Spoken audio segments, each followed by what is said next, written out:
Hey, Ryan Manfredi again with Peer Support and Wellness Health and Safety Division. Here to talk a little bit about Suicide Awareness Month.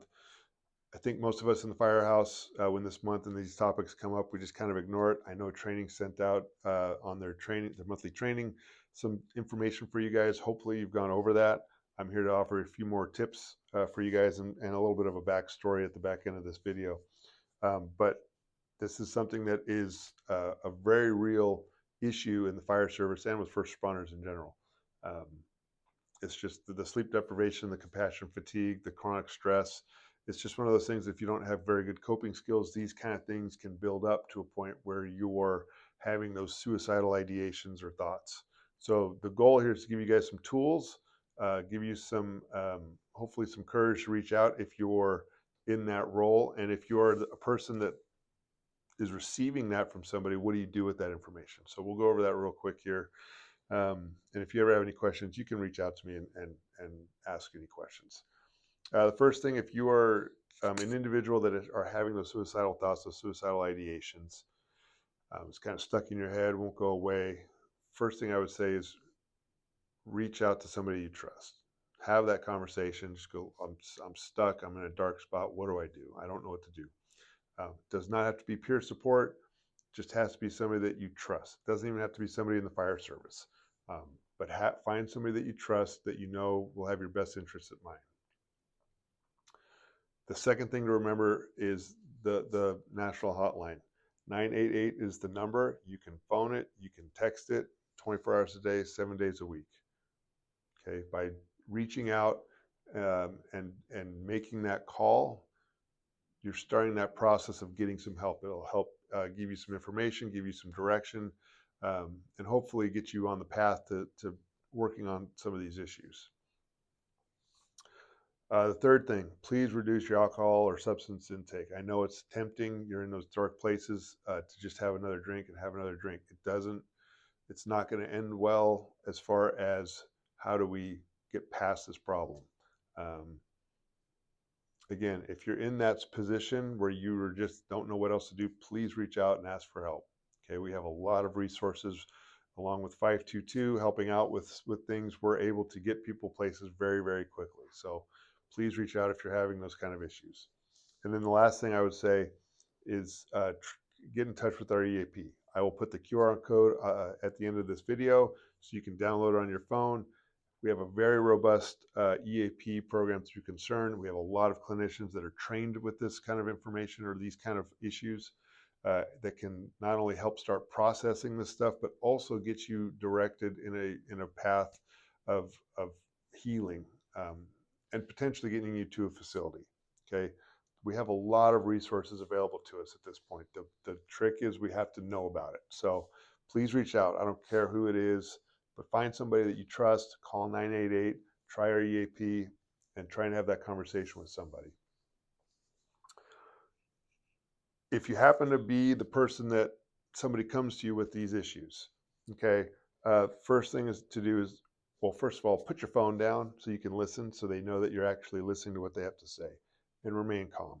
Okay, these are unusual conversations. If somebody is coming to you with this kind of stuff, it's a very uncomfortable conversation. And they can be intimidating to say the least. Put your phone down, stay calm, and then you at a certain point you're going to have to ask the hard question: Are you thinking of suicide? You have to ask it directly like that. Don't ask, "Are you thinking of doing something you'll regret, or thinking of doing something stupid, or something like that?" You have to be very direct with these individuals and see if that's the thought that's in their head, and do they have a plan? Okay. If they're going down that path, you're going to have to stay with that individual and either call myself or call somebody else that you would trust. Call 988 if you need to call 988 for some help. Don't be judgmental. Just listen to them and offer them support, resources, help, and make sure that you stay with them. Obviously, if you're at work, that's a whole other ball of wax, right? That's something else that you're going to have to navigate with whoever your supervisor is, captain, BC, or something along those lines. And please get peer support involved. If you can't get a hold of me, we have coordinators on all 3 shifts, and there's a roster on the apps. and also on your app on the phone. There's all kinds of peer support members throughout this district working day in and day out. So there's always somebody.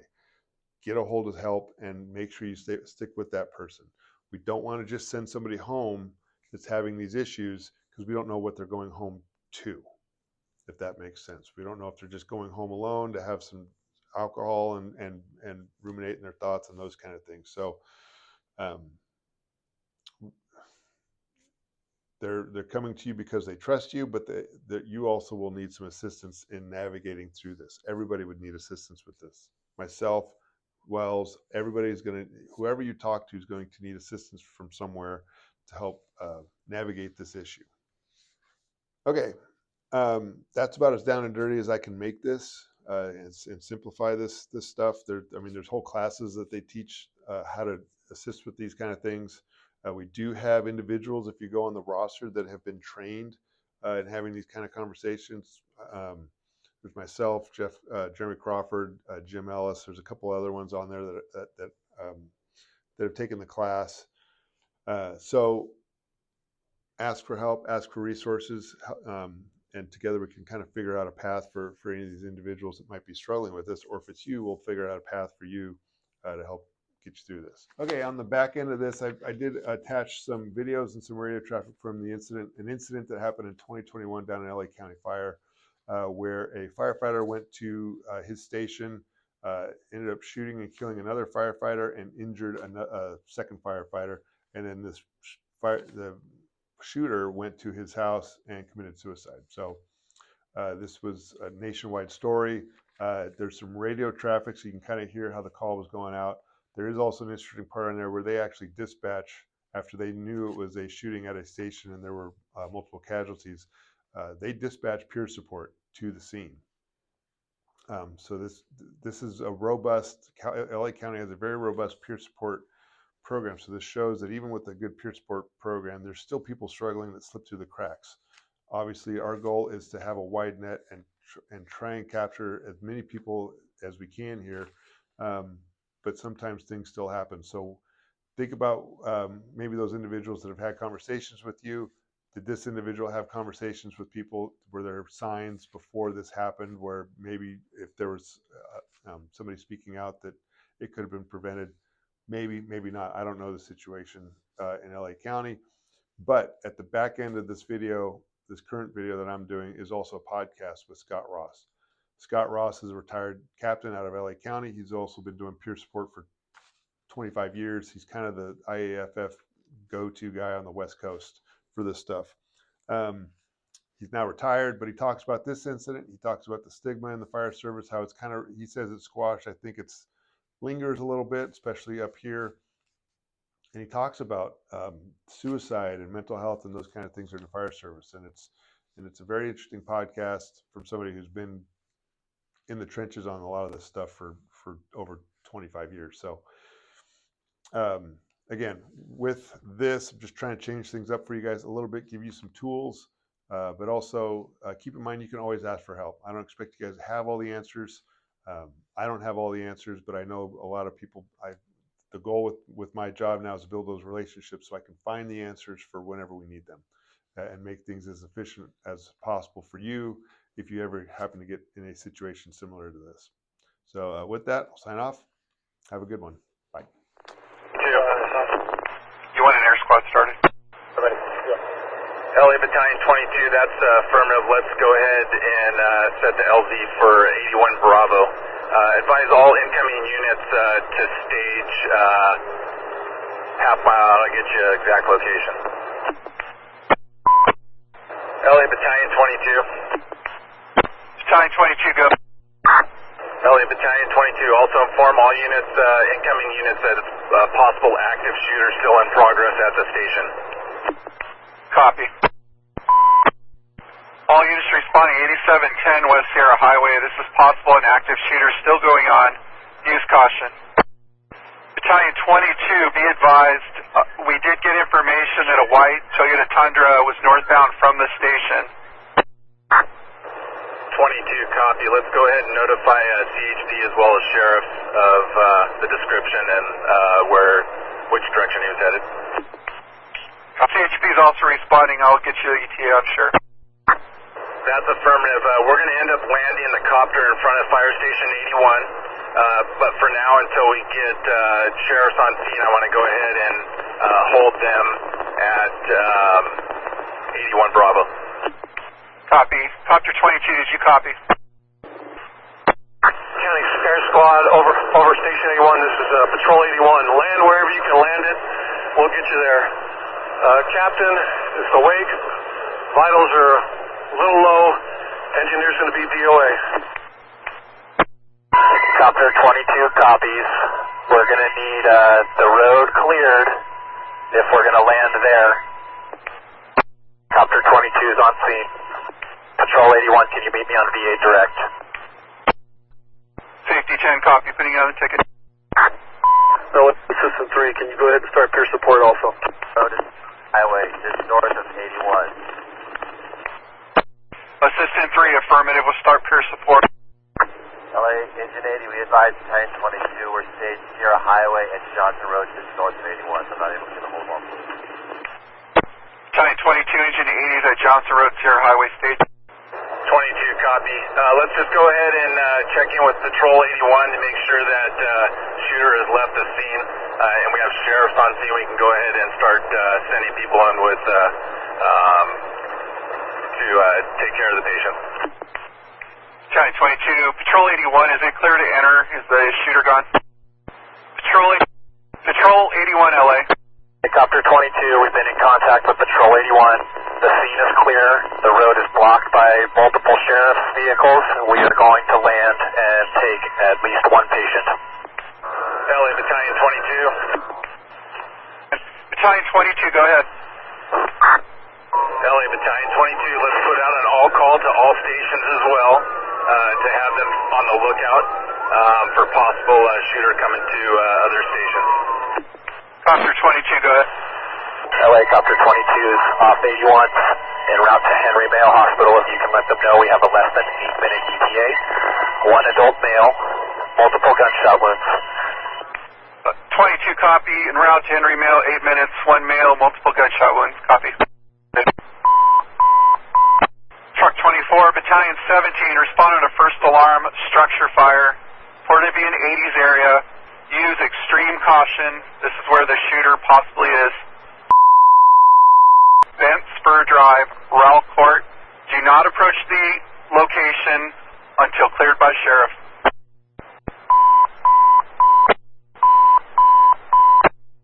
All units responding, Spur Drive. Do not respond to the location. Do not respond to location. Before 11 o'clock this morning when the first call of an active shooter was reported. All units responding, 8710 West Sierra Highway. This is possible an active shooter still going on.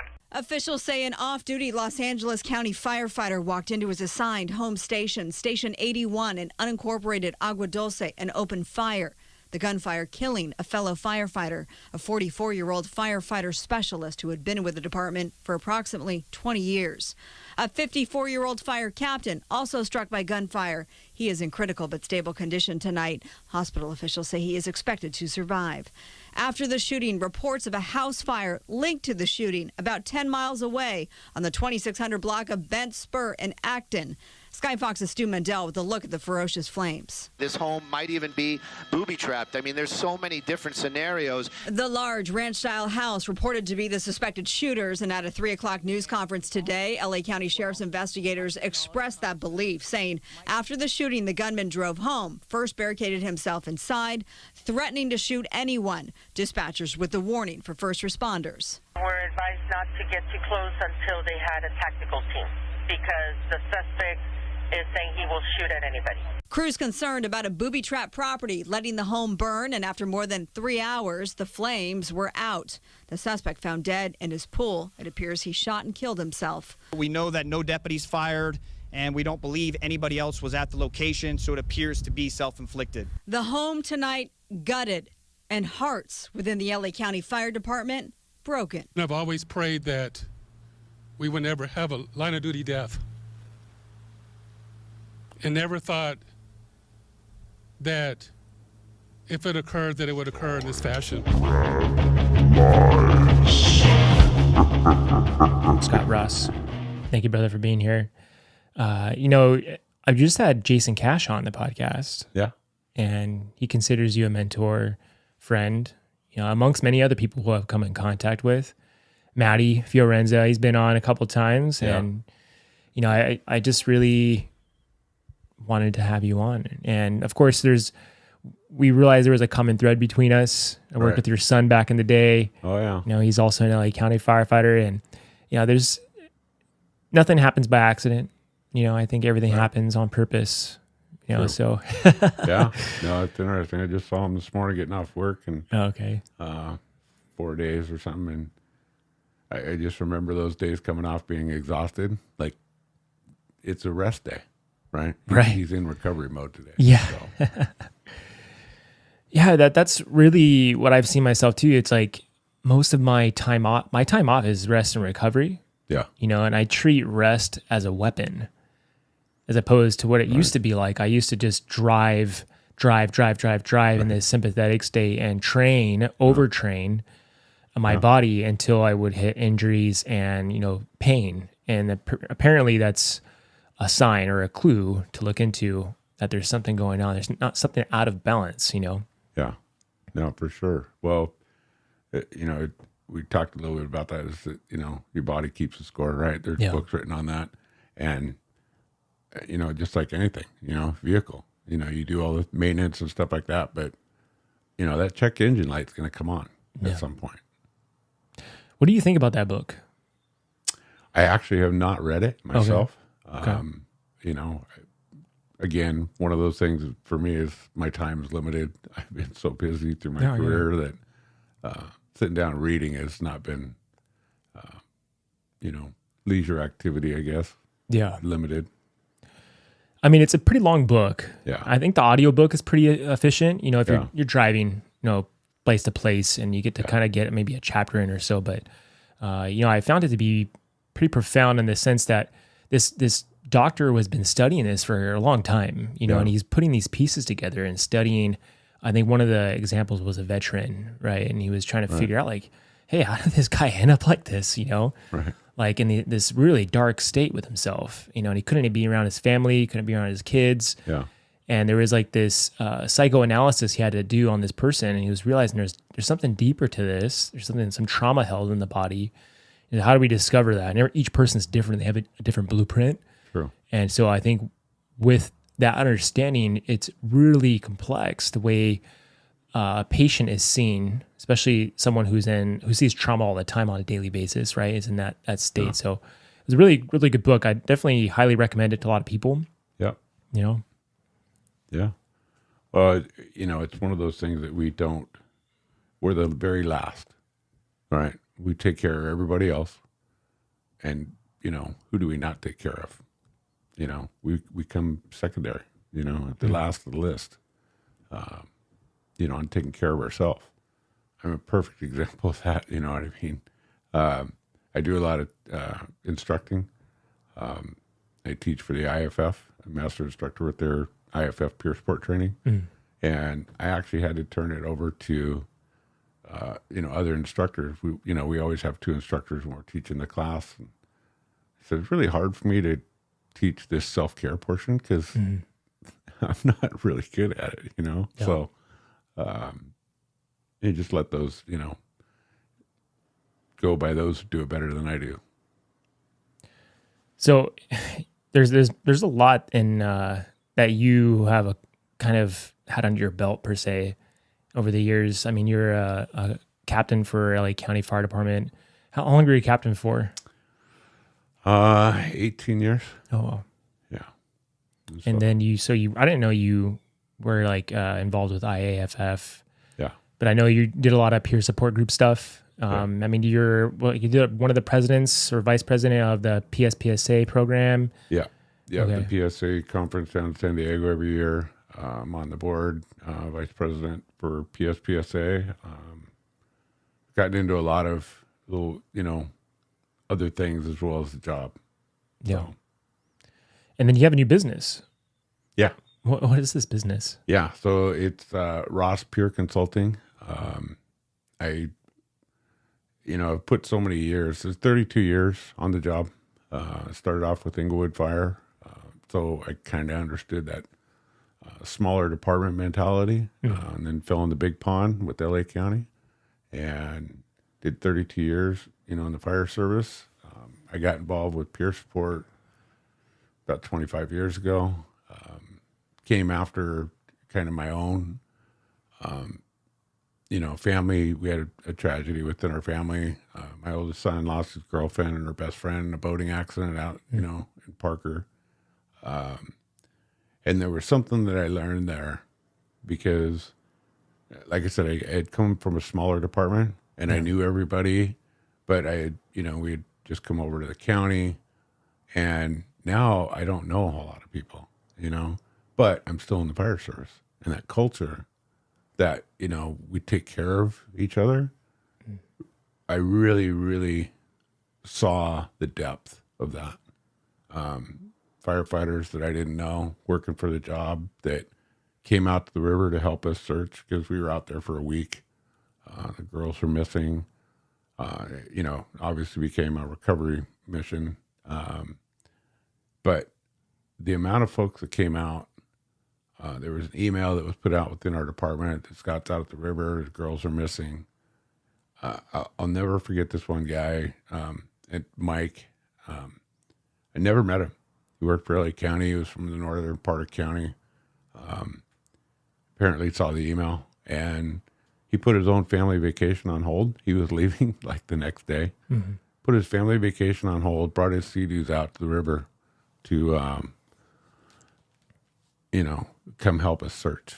And after a couple of days, he went and caught up with his family and left me his equipment, the Sea-Doos and all that, and just said, just get him back to me whenever. And it's that kind of thing that really showed me the depths of what we talk about when we talk about the brotherhood and sisterhood in the fire service, and that we take care of our own. And I've seen it over the years, the things that we do. It's in tragedy and things that happen.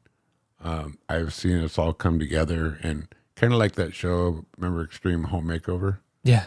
It's kind of like us, right? I mean, they just show up, and some of the most amazing things have been done. I have seen guys work tirelessly to take care of families, in the fire families. It's amazing, So I learned that a long time ago. And then back when we started doing peer support, that was not the cool thing, right? Yeah. There was a lot of stigma and all what have you. So, I've had a lot of years in the peer support, done a lot of stuff with the IFF, so many responses. I kind of, if you will, became like the West Coast guy that on deployments. The IFF would send me all over, whether it be line of duty deaths, wildland, incidents,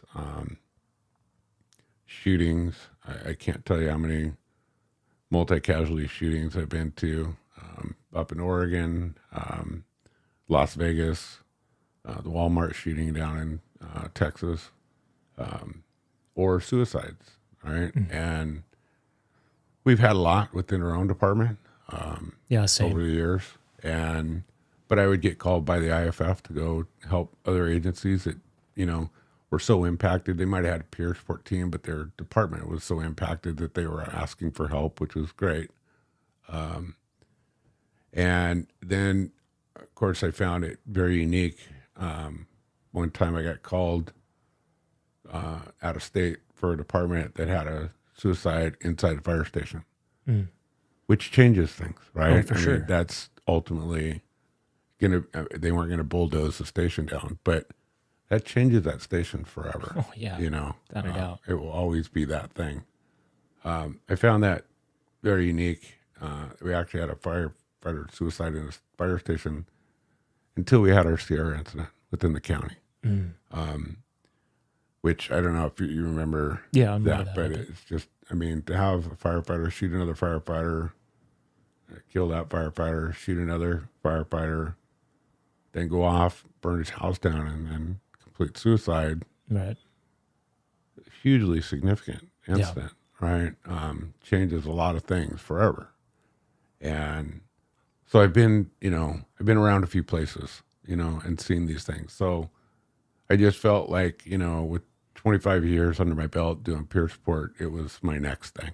And so I started my own company with Ross Peer Consulting, and it's really just to kind of focus teams on where they're at, where they're headed, because the other part of that, when I do the instructing for the IFF, we go out and do the entry-level peer support training, right? Mm.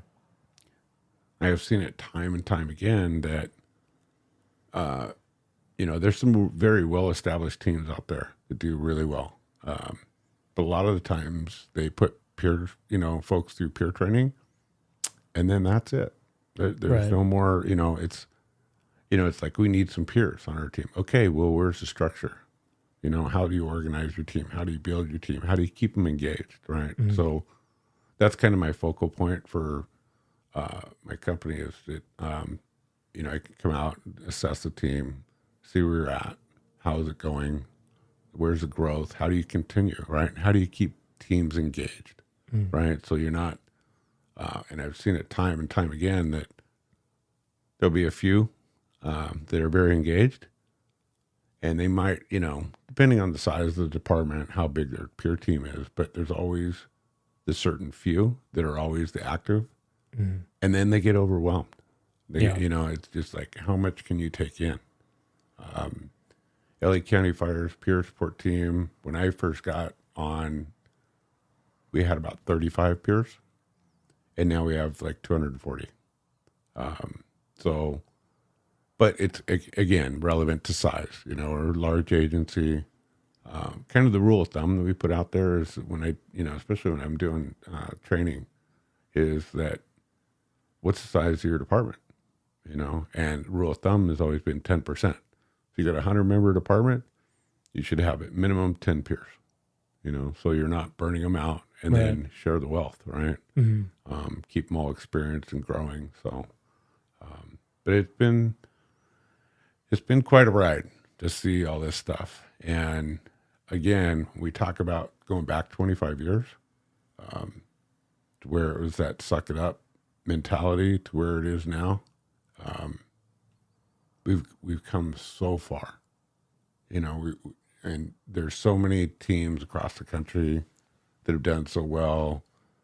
San Diego is an absolutely incredible peer support team. They've done so much down there, and we all learn from each other. There's a big positive in the networking, to keep, peer coordinators and peer teams all engaged, because when I go back to the Sierra incident, could we have handled that?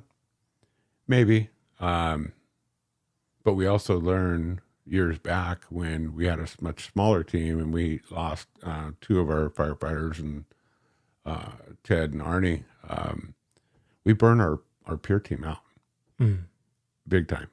And so now, like going back to the Sierra incident, through that networking and trust of all the agencies around us and the peer teams, we had like 40 peers over a 4-day period, or I'm sorry, 80 peers from 12 different agencies over a 4-day period. Do you mind breaking down the Sierra incident? I don't think everyone's heard the significant story. I know for sure the different parts of the story and so forth. And I remember being on the news and watching it. But right. If you don't mind talking about exactly what happened there. Yeah, so it was on the news. It's a public, known thing. It was that a firefighter, came back into the station and shot his opposite, and engineer Tori Carlin, and shot the captain in the station. He left that station. There's a real uneasy time immediately following that because things were in motion. We were getting the alerts. Everyone was, responding to the incident, and it's an unknown because we don't know where he's at. We don't know where the shooter is. And the unfortunate thing is this is one of our own. This is another firefighter within our own department that has taken these actions, and it's an unknown, right? I mean, there was station lockdowns. We didn't know if he was coming to other stations. There was a lot of volatility right out of the gate from what was going on. And then a structure fire broke out in the district and happened to be his house. And so he, you know, of course they couldn't approach, you know, and this is a firefighter starting a fire. There was didn't start small, you know, it took off. Mm-hmm. And now we have a fully involved house fire. We still don't know because the sheriffs are doing their best to try to figure out, you know, and maintain the safety before, you know, we can't go in. But there's something really significant in that you put firefighters at bay. Mm. You know, this whole incident is happening. Everyone's getting awareness of what's happened. There's been a station shooting, and now they're responding to a house fire, which potentially the shooter is at, and then it was confirmed. But yet we don't know, right? So now you've got, you know, when we talk about what firefighters do, that's their job. I mean, if you're going to have them roll up to a scene, you go, well, can't go in. You have to sit here and watch this house burn. That right there is a significant piece, right? That put a lot of people on edge because they want to get stuff. They want to get to work, right? But the scene wasn't safe until they, you know, had confirmed that, okay, you know, he's not a threat. You know, he shot himself at, you know, the backside of the house. And so then they could go to work, you know, and the threat was alleviated at that point. But still a very, very significant day. One of the most tragic days in our department's history. And it all came from within. You know, it's a very, very unfortunate situation that whatever was going on led to that. And that tragedy is significant for a lot of people involved. Those that responded to the station, those that responded to the incident, had some seriously long-lasting effects. So, you know, there was a very, very involved peer support response to that over, you know, a few weeks to make sure that we had covered as much as we could. And then I have a friend on the job, Captain Ed Monroe, who talks about it. And I've done speaking engagements with him. And, you know, we've done presentations on the Sierra incident. And it's kind of twofold, right? The Sierra incident, the response, what happened, the peer support response, how we did that. And also the secondary part of that is that Captain Monroe talks about his journey because he was responding to that incident. And he was in that unknown portion that, you know, the incident was happening, but they didn't know where the shooter was. And he talks about it in his presentation. And then also the fact that he lives out of state. So he was around for a couple days and then went home, and he slipped through the cracks. He went home, was on his own, didn't get engaged with the peer support response. And, you know, it's one of those things that I still to this day, you know, am regretful that we missed somebody because he had significant, you know, trauma from being there and dealing with all that. He's doing much better now. But it was extremely impactful for him. So that's where, you know, we talk about trying to leave no stone unturned, making sure that everyone is taken care of, cover all bases, you know, so things like that don't happen. Was pretty significant for him. So, yeah, I think, you know, coming from personal experience, I know that the aftermath is really where things start revealing itself.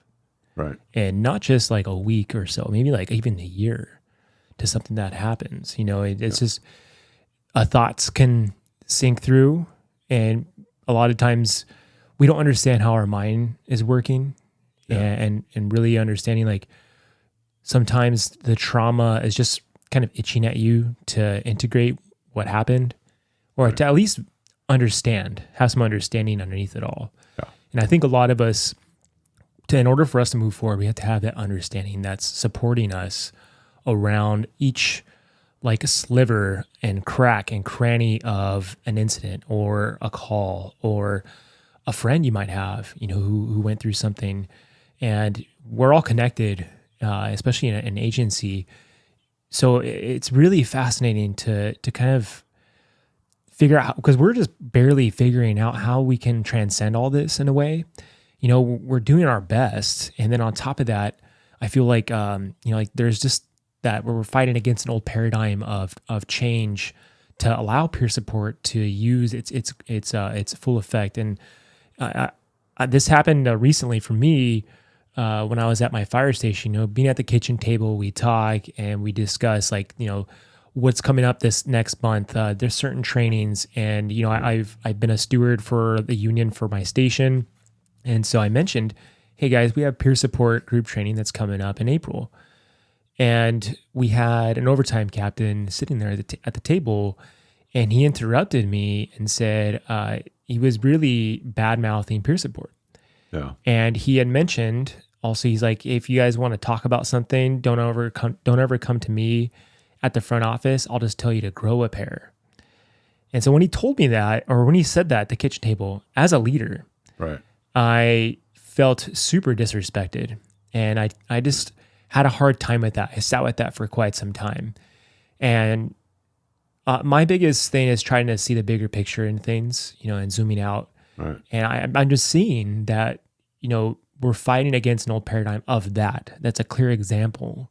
Right. And, I always cue in to things that disturb my consciousness. Yeah. That's a clue for me. Hey, why is that disturbing to me? And I right. Ultimately, if someone says something and it hits me to the core of something within me, it's bothering me somehow. So I got to look into that.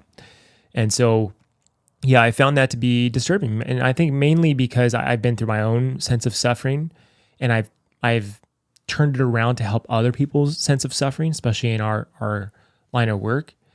And for someone to kind of, try to make that not happen, it really affected me, So, but that's what I'm seeing. I think, especially with our department, I think we're having a harder time shifting with some of the old generations and things like that.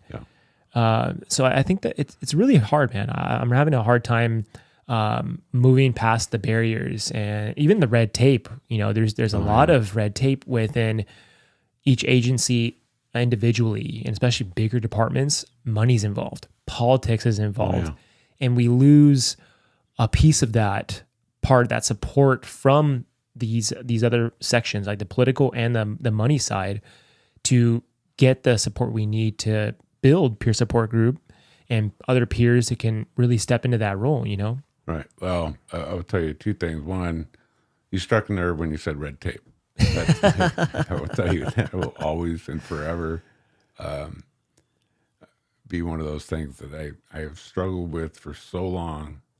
Look, it is what it is. It's a government agency. We know there's bureaucratic red tape. We understand, especially your department, my department, nothing happens quick, right? Everything, it takes forever. But first, before I get into that, because I've got a few things to say about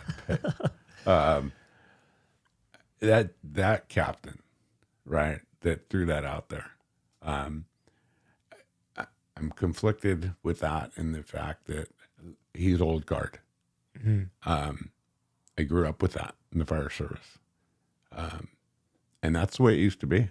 Yeah. It just, hey, I don't want to hear problems.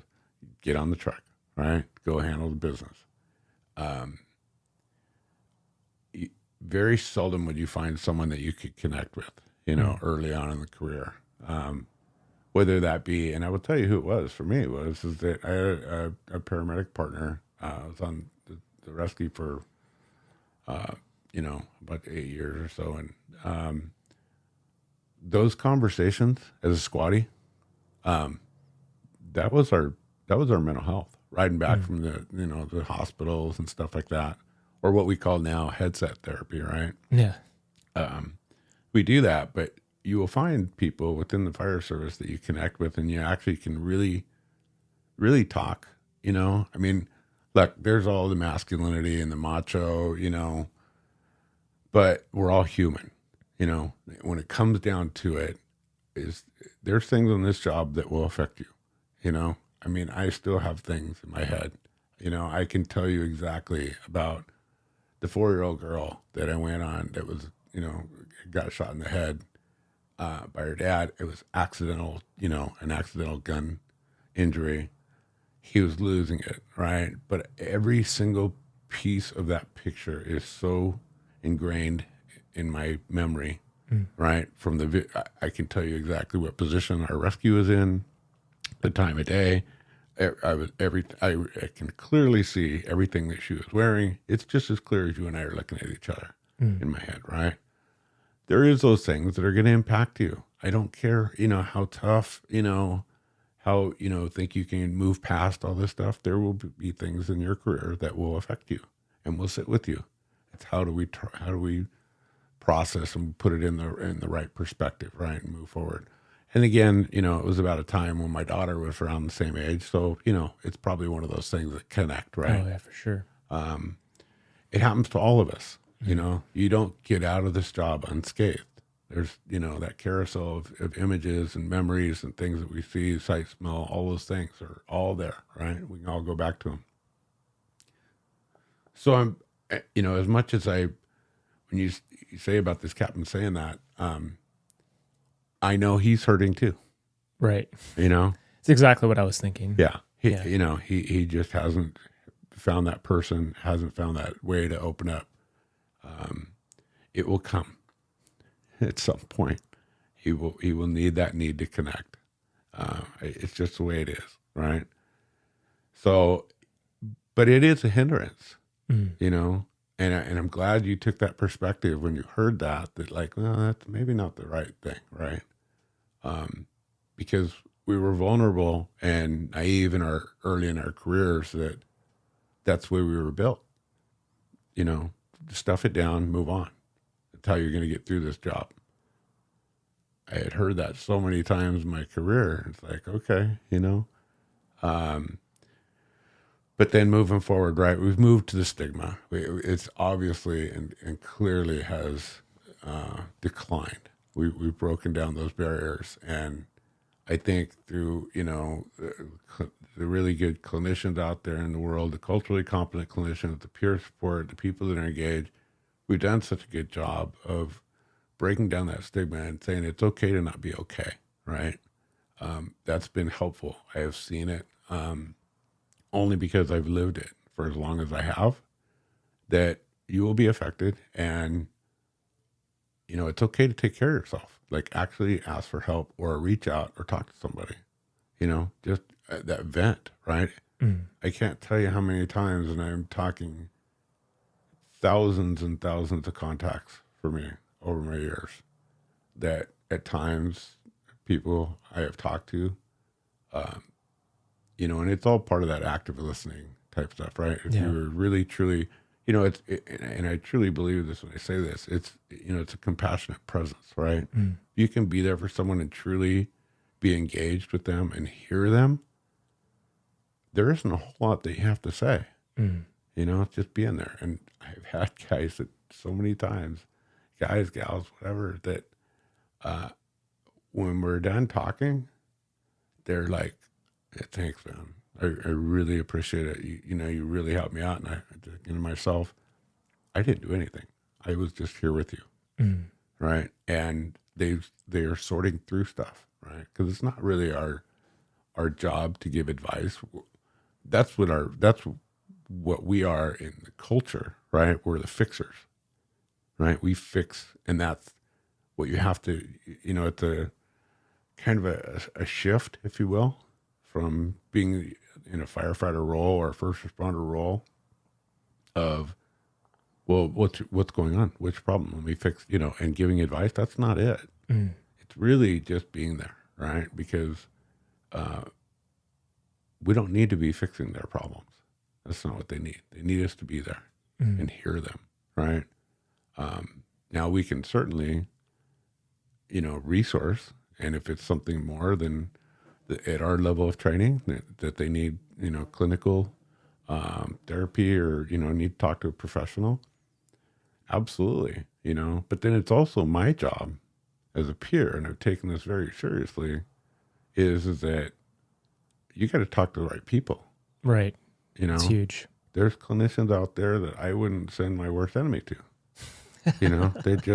They're just out there. Yeah. You know what I mean? And whether it's, I don't know. I don't even want to go dive deep on that, because enough said, right? It's a cultural competency thing. Understand us, understand our job, understand that armor we wear. And to what we were talking about before, is that we're the worst at actually getting to that point to where we actually are okay with saying, I might need a little something. Yeah. It has astonished me and bewildered me for as long as I've been doing this, because I have seen people in the most critical phases of their life tell me they're good. It's like, I'm not going to argue with you. In my head, I'm saying you're so far from good, but that's where we stand, right? And we're going to stand on that hill. And you kind of mentioned before we got started about that stubbornness. Yeah. Oh my God. I mean, if we aren't all a bunch of mules, that will not go to water, we're a difficult bunch to reach when it comes to that, right? So how do we change that? How do we get our folks?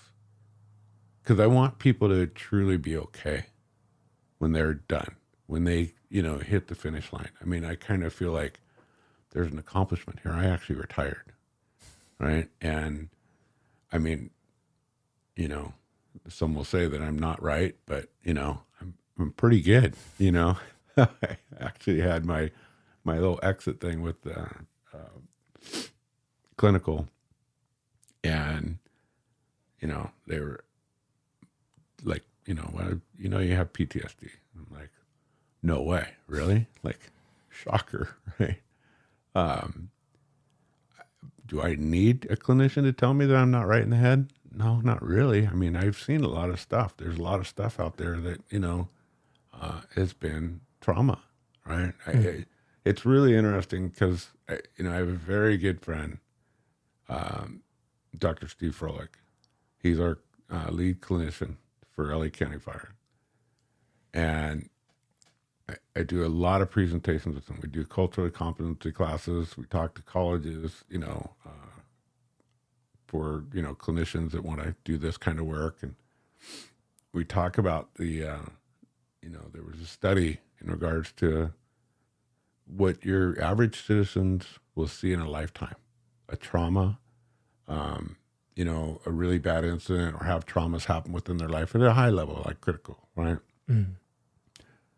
Average is like 3 to 4, which is kind of surprising to me, right? Like, because we see it every day, right?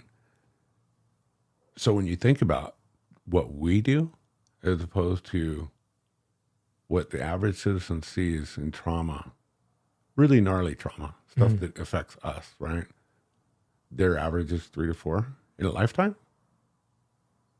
It's just, it still just kind of is an amazing fact for me, because depending on where you work, what house you work in, that you might hit those marks by noon, right? For sure. I mean, we've all had those, right? Yeah. We had those days where go from one really bad incident to another really bad incident right away. But that could all be in a day. Right. And then you put 30, 35 years, whatever your career, I mean, even those folks that are, 5, 10 years on the job have already way surpassed right what your average citizen is seeing. So, and we're always, I could ask you right now, and you know exactly what the answer is. How you doing? I'm good, right? We're always good until we're not. Yeah.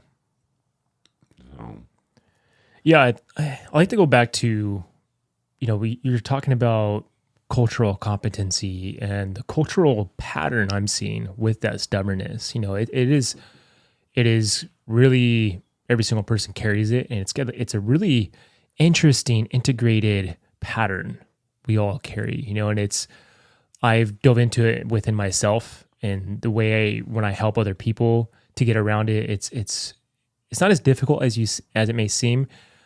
The way I've seen it is it's a protection mechanism, and it's built and designed through a state of survival to where you unconsciously put up a wall or a barrier for yourself.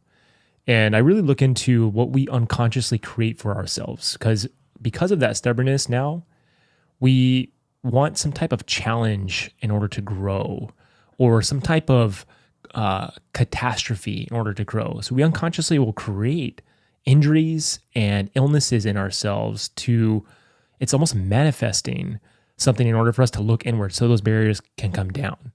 Right. And so what I've realized is, like, guys are coming to me with all these injuries, they're not listening, still stubborn, to where they're down to the point where they're all the way at a low level to where they're reaching suicide ideation. Right. And now it's taking a long time to pull someone out of that hole because of their stubbornness. Right. So that's one of the first things I look into is someone's stubbornness. And it's really interesting when you ask someone, why are you stubborn? And I always tell people, just think of the first thing that comes up into your mind or your thoughts, go to that, because that's exactly what you need to enter. It's a cue for you to see, right. Okay, I see this came from, like, sometimes you get a memory when you were a child, the way your dad talked to you or the way your mom talked to you. So it's really fascinating, but I think the stubbornness too, it comes from a lot of, being a rookie and the way you're treated. And so you're building up these walls over and over and over, and it becomes calloused, man. It's really interesting. So within our line of work, I really want people to understand, just pay attention to your stubbornness. Look at it and see it for what it's worth. And you'll be more fascinated now that you have heard this and you start practicing that. You'll be really interested to see what comes up in your life. Like, wow, I'm stubborn with this, or wow, I'm stubborn with that. Right. Well, the stubbornness, I agree. I mean, it's really interesting that, I think we're born in this when we start the academy. Yeah. Right. Because where does it start? And it could very well be way before that. Right. Right. However you were brought up, all these things. But, when I think about going back to the academy, and then of course my son's on the job. And so I got to kind of, through him, relive the academy, because I heard all the struggles, going through the academy, all these things, right? It's tough. It's, we break them down. It has to be, for one, right? Because you can't soften an academy. Right. You're doing a disservice, because, as we all know, right? Mm-hmm. You have to be able to act, and you rely on your training. As I've seen it through departments all over the country. They always have that, train like your life depended on it, right? Because it does. Mm-hmm. There is not a more clearer statement to that to be true. In the academy, we have to kind of find if someone has it within them to be able to handle stress, right? So you put a lot of stress on them in the academies, because if they can't handle it, they're not going to be okay in the field, and we want them to be okay, but it starts there, right? And then going through your rookie years and all that stuff, and then suck it up, and the captains, like you spoke of, is like, just get over it, or, grow a pair, whatever. We put this armor, and it is the self mechanism or defense mechanism, like you speak of, because, well, think about what the job is. What do we do, right? We're sitting in the stations, and the alarm goes off, and we have to react, and we have to go perform, and we have to fix that person's worst day, whatever it is, or their problems that they're facing, because There's no 911 plus, right? We can't just show up and go, oh, this is on you. I don't know how to fix this, right? We go to great lengths, and I have seen it over my career, and I'm sure you have. We have gone to great lengths to rectify the problems that person is having in the day. But over and over and over and over and over, we become accustomed to there is no way to accept anything other than be able to fix the problem. Fix it. So if we are fixing all the time and we internally have something going on, well, that can't be because I know how to fix it. Well, we've got really good coping mechanisms like drinking and all that other stuff, right? We know how to fix all of our problems. I'm being facetious. That's not the way we do it, right? There's good coping skills and there's bad coping skills. But, as I like to say, we're just big dumb animals, right? We don't have all the answers, but we'll figure it out. Ask us. We'll figure it out how to get it done, right? And do we do the best in taking care of ourselves? We put Band-Aids on things. We do things like self-medicate, drink, whatever, to kind of get past those issues that might be rearing up because, heaven forbid, we have a problem. That's not okay. We're the fixers. We're supposed to fix everything, and this is, now this is a problem. When it starts manifesting itself and we start to see that, whether sleep deprivation, family issues, there's an awareness, right, to ourselves. Like he spoke of, it's like if we can start recognizing within ourselves what our triggers are, what are our points, and be mindful to those, right?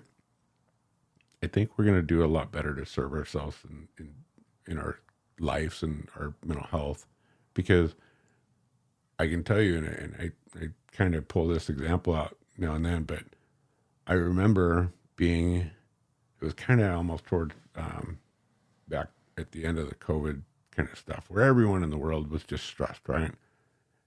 And I was in a grocery store, and this guy was just giving this young girl at the checkout counter a whole lot of grief over, I don't know what, coupons, different stuff. And he was really being really rough, right? And he was holding the line up, and I had somewhere to go. And I could feel myself elevating, right? To where it was like, this guy is, I'm almost done. I could feel myself building to like, I'm becoming so intolerant. And he's being, really mean, right? There's two things to that. One, I got to go. He's holding things up. Now you're being an ass to this young lady, right? To where I kind of felt like my best thing is I need to get out of the public. I need to go home. I could feel myself elevating. And, luckily I didn't engage with the guy because it probably wouldn't have gone well for anybody involved. But that was a self-awareness. Like this is setting me off. I am getting to that point where I'm going to completely lose it and snap on this guy, and that's not going to go anywhere, right? So it's a self-awareness, right? Know when your triggers start hitting. Know when it is time to make that phone call. When can you reach out to a buddy? When can you talk to a peer? When is it time to talk to a clinician? All those things are really, that self-awareness stuff. But we still fail miserably at that, right? Because, our numbers are still so high in the fire service and first responder world, whether it's police, fire, military, with suicides. Yeah. And we got to do better, right? And it's an education thing. Continually educate. I mean, we talked a little bit about these fires in LA. And like I said, I've been around this job for a long time. I've had my turn in the weeds. Malibu fires. I think, I talk about my career as a whole. There's probably been 3 times that I actually felt like today's the day. One of those times came out in the wildland fire out in Malibu, where we were in a really bad spot, and it didn't look like we were going to do well. Like this might be it, you know. This fire in LA that we had, Palisades and the Eaton fire, was at another level, right? And you told me you were out there, so it was extended. There was all kinds of complications and all that stuff. And again, I would say probably some moral injuries because, again, I wasn't there. But being the newly retired guy, it's kind of funny on this side is because I was like stuck to the TV watching what everyone was doing out there, and then became the Monday morning quarterback guy. Like, oh, you're doing it all wrong, right? It's like, I know, you know, it was really interesting for me, but I saw it, right? And I saw the things that the guys were going through, and it really stuck with me. Like, hey, this is pretty significant. There's going to be some serious fallout from this, and there's a couple things that we're really concerned about. Yeah, right. Is that one? The fires were tough, and we were hampered by a lot of things out there, right? Water pressure, this staff, you know, equipment. I mean, I think it was the Woolsey fire. I was out with a deputy chief, and I was, long story short of that is I somehow ended up being his driver. I don't know how that happened. A kid friend of mine, but I was in a chief's wagon driving around, and I told him after the fires were over, I said, I will never ever do that again. You have nothing. You have no water. You have no equipment. I mean, I don't know how you guys do this. This is ridiculous. You know what I mean? Because we were hampered. We had nothing, right? And we're watching things burn, and people, you know, I mean, we were driving through things we should never have been because we were trying to go find people that were, you know, reports of people trapped in a house and stuff like that, and putting ourselves in danger to get to where they were. What I saw with these fires is that staffing, equipment, all these things, lack of resources, and then the exposure is another big thing. You know, I watched that over those days of all the guys out there with houses upon houses upon houses burning, and we're in wildland gear. Those are still the same things that we suit up with BAs for, that they're breathing in. Exactly. You know, I absolutely 100% urge everybody to make sure, and the IFF's doing a really good job, CPF is doing a good job of making sure that we do as much as we can to get a baseline on this for exposures, but across the board, everybody needs to have that baseline done and exposure reporting and all that stuff for the long haul, you know. So can you explain what a moral injury is? So you mentioned that sometimes, like, you can say something, but people don't have no idea, Scott. Right. Like, yeah, no, I get that, and I'll dive into that a little bit. So our job, like I said, is to be able to go and you know, solve the issue, right? Put the fire out and do all that. But when we are handcuffed with equipment issues, watching people's personal effects, their homes, their livelihood, their memories, and all that stuff burn, and we can't do anything, that hits us. That hits home for us. Like, we failed. We didn't fail. We were put up against insurmountable odds. Right. You can't, you know, I mean, there's just forces of nature that at times it's going to be like bigger than we are. You know, I have walked alongside, I have worked alongside fellow firefighters that have done things that is like, we're not going to win here. We're just not. But that's the mentality, right? We don't want anyone's property to be lost and their entire livelihoods and their memories, their homes and all that stuff to go away, right? And so when it comes to that, there's where it lies your moral injury. It's like, we didn't do enough, right? We couldn't, right? We still struggle with that.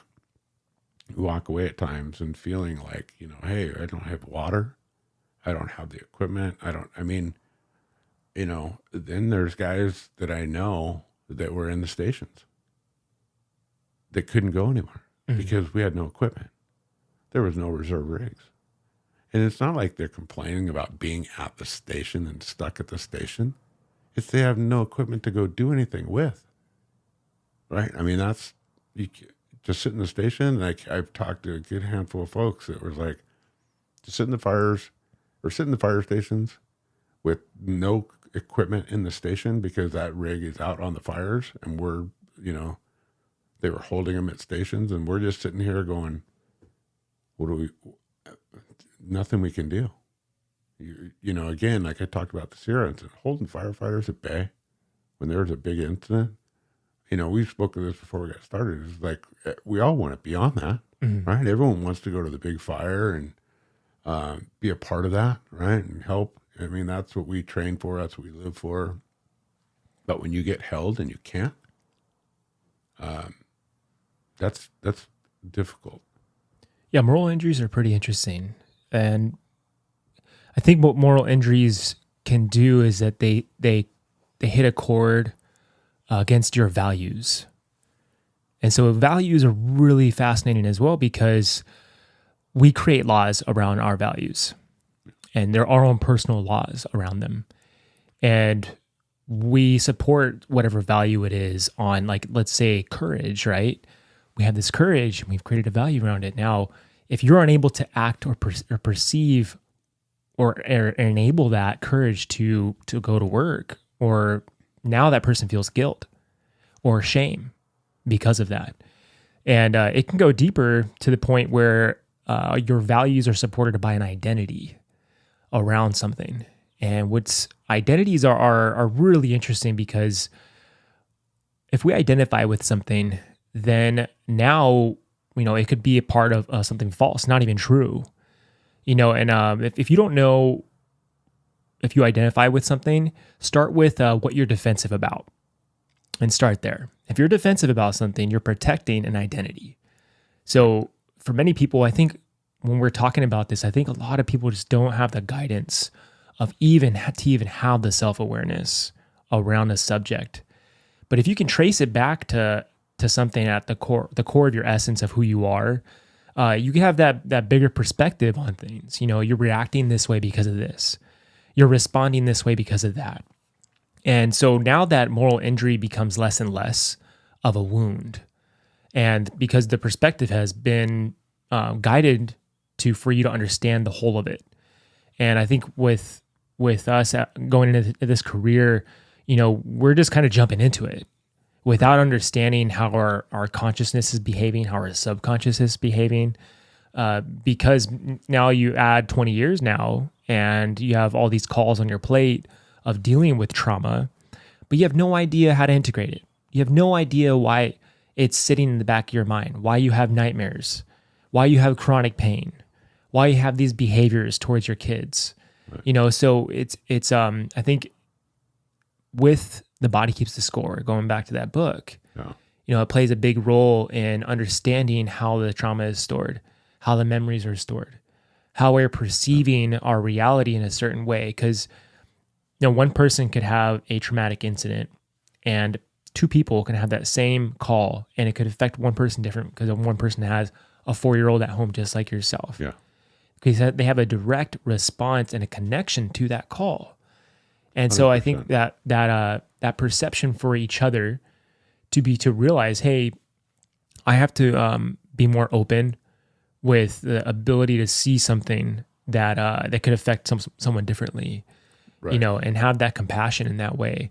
And the callousness we have, man, it really, I carry it in so many different ways, right. But I've worked on myself to know where those callous points are. You know what I mean? Right. Well, I tell you, it's something that I put a big emphasis when I'm instructing entry-level peers, right, is that, and I built it around part of my career, is that as a captain, right, look, we all come into the station and we go right to work. Start checking out our rigs in the morning. We do all that. We have lineup. We, fix all the world's problems by 9 o'clock, right? We go through the administrative part of the day, what the day looks like, all that other stuff. But another piece to that puzzle for me is I want to know especially as a captain, I want to know how you're doing. Like, how was yesterday? What's going on? How's the family? Those are all real key, important factors as a supervisor out in the field, right? And leading my folks, because we don't know when that alarm's going to go off, and we don't know what the next call is going to be. We could be that, we all know what that, end result can be. Well, that's true leadership, Scott. Right. Well, it's a thing of really, truly understanding, because here's the thing that you just can't know. If you walked into your day as a captain and did your business, got on the emails, look at all the department stuff. And again, I was just having this conversation with my son this morning about, the negativity that's kind of still within the fire service, because everyone's got something to bitch and complain about, right? Management isn't doing this, or they're not fixing this, or we don't have any, supplies are here. All that. Look, we could go on for days and days about all the stuff that we can bitch and complain about, right? But if you're coming to the table, and I'll just put me as an example, if I'm going to be that captain that's going to walk in, look at the emails and go, oh, we got, school demonstration, and we got this thing, and we got to be over here, do prevention, do another. And then that's it, like, on your way. I've not done my job, right? Because I don't know how my crew is set up for the day. How am I supposed to know what went on yesterday? What if there was something really significant in someone's life, whether it be, they lost a family member, grandma, or, the dog, they had to put the dog down yesterday, right? I've been through those. Those are tough, man. Right. I'm not 100% when I come back to work the next day. You know what I mean? So how are you is the bottom line. Is everyone good to go? And if we need to put everything off, absolutely. I'm not ready to have our crew engage in the daily activities until, do we need to take a little more time and sit around and chew the fat at the kitchen table? We've gone till noon fixing, stuff. Or maybe it's just someone stepping aside, right? Like everyone else, go work out, do your deal. And, and this is that part I emphasize with peers, is that, have you ever been that person that, after morning lineup, someone's kind of going off and talking about something, and you happen to be that last person there sitting there with them, everyone else kind of walked away? Then that's probably why you're here, right? Because you were that person that was able to sit there and let them get something off their chest when everyone else walked away, right? And it resonates with them. It's like, yeah, that happens quite often. I go, well, that's probably why you're here, getting the peer training, because you have that empathetic ear. You can listen to people and, and give them the time, because look at where we are. LA is a mess. I mean, it's constantly on a hot cycle, right? Yeah. That hamster wheel never slows down. Yeah. There's always something going on. Everyone's always, anyone that's been out driving anywhere knows, right? People are in such a rush all the time. And it doesn't slow down, right? So when do we stop and take a breath? And, one of the worst things in the world for me, because when I fly all over and teach at different places, I love going outbound. Leaving LAX is the greatest thing in the world for me. Like, fly out, it's like, oh, okay, I'm on a plane. And when I get there, most every other airport, and especially the smaller town stuff, where it's like, you get off on a jet ramp and you walk down onto the runway and then walk into the airport. Right. Those little small, smaller airports, and you walk in and you go to the curb and there's like 3 cars. That's it. It's like, oh, and then you have to come back to LA. Like, I almost have to prepare myself to arrive back at LAX, because you know what you're going to go. The very first thing coming back into LA is high stress.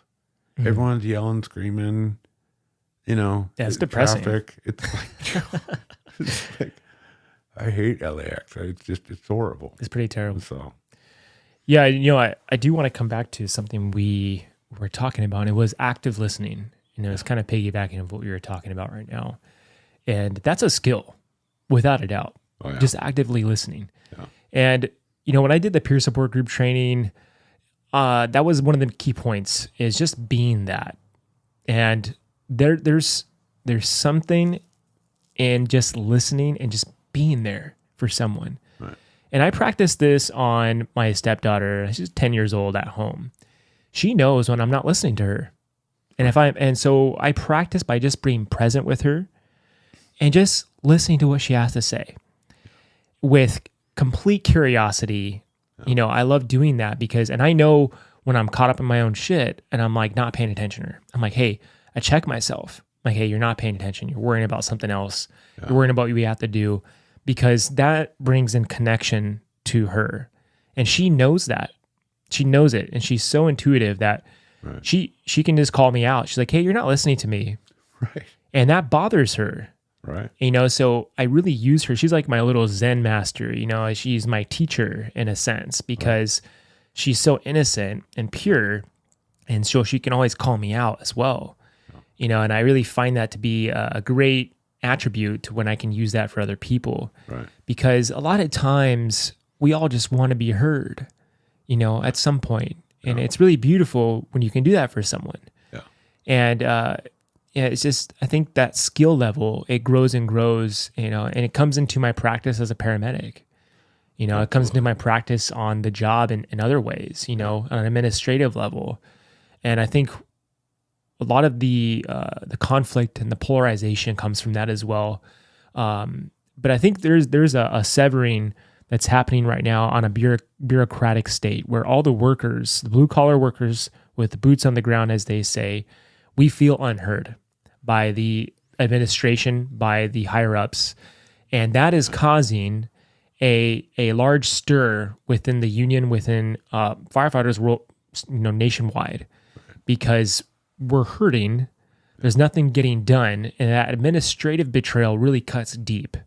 Yeah. You know, so I just recommend everyone to realize our unification is one of the key points in medicines for this epidemic of mental health. You know, if they're not going to do it, they're not going to get their hands dirty, we have to do it. Yeah. And so peer support group training and being a peer supporter is one of the best things for that. And I really feel like that's one of the threads that's going to start sewing these wounds together, but it takes an army. It really takes a legion. Absolutely. So there's two things with that. And I said before I would get back to it, and we're going to get back to it because you talked about it administrative, and I'm going to kind of hit hard on that a little bit here in a second. But I will tell you, when you talk about the active listening and the importance of that, especially even at home, right? Because my daughter's a 911 dispatcher. Oh, really? She works for an agency on the South Bay that covers like 6 different cities, police and fire. There is no slow part of that day. Mm-hmm. Always going, like high, you know. So I knew, and my daughter and I have a really, really close relationship. We kind of feed off each other, and we kind of like know when someone's having the day. I know, right? Because the good thing is our communication is really good. She was texting me about her day, and it wasn't going well. She has some issues with supervisors and staffing issues, which is across the entire country. Mm-hmm. And I could tell it was a day, right? So I kind of like prepped for her arrival home, right? Like, okay, let's have dinner ready. And normally on any given day, we sit down and we usually have the TV on in the background, right? But it's a distraction, right? We might not have much to say, and we're watching, or we're watching, enjoying a show or something like that while we're eating.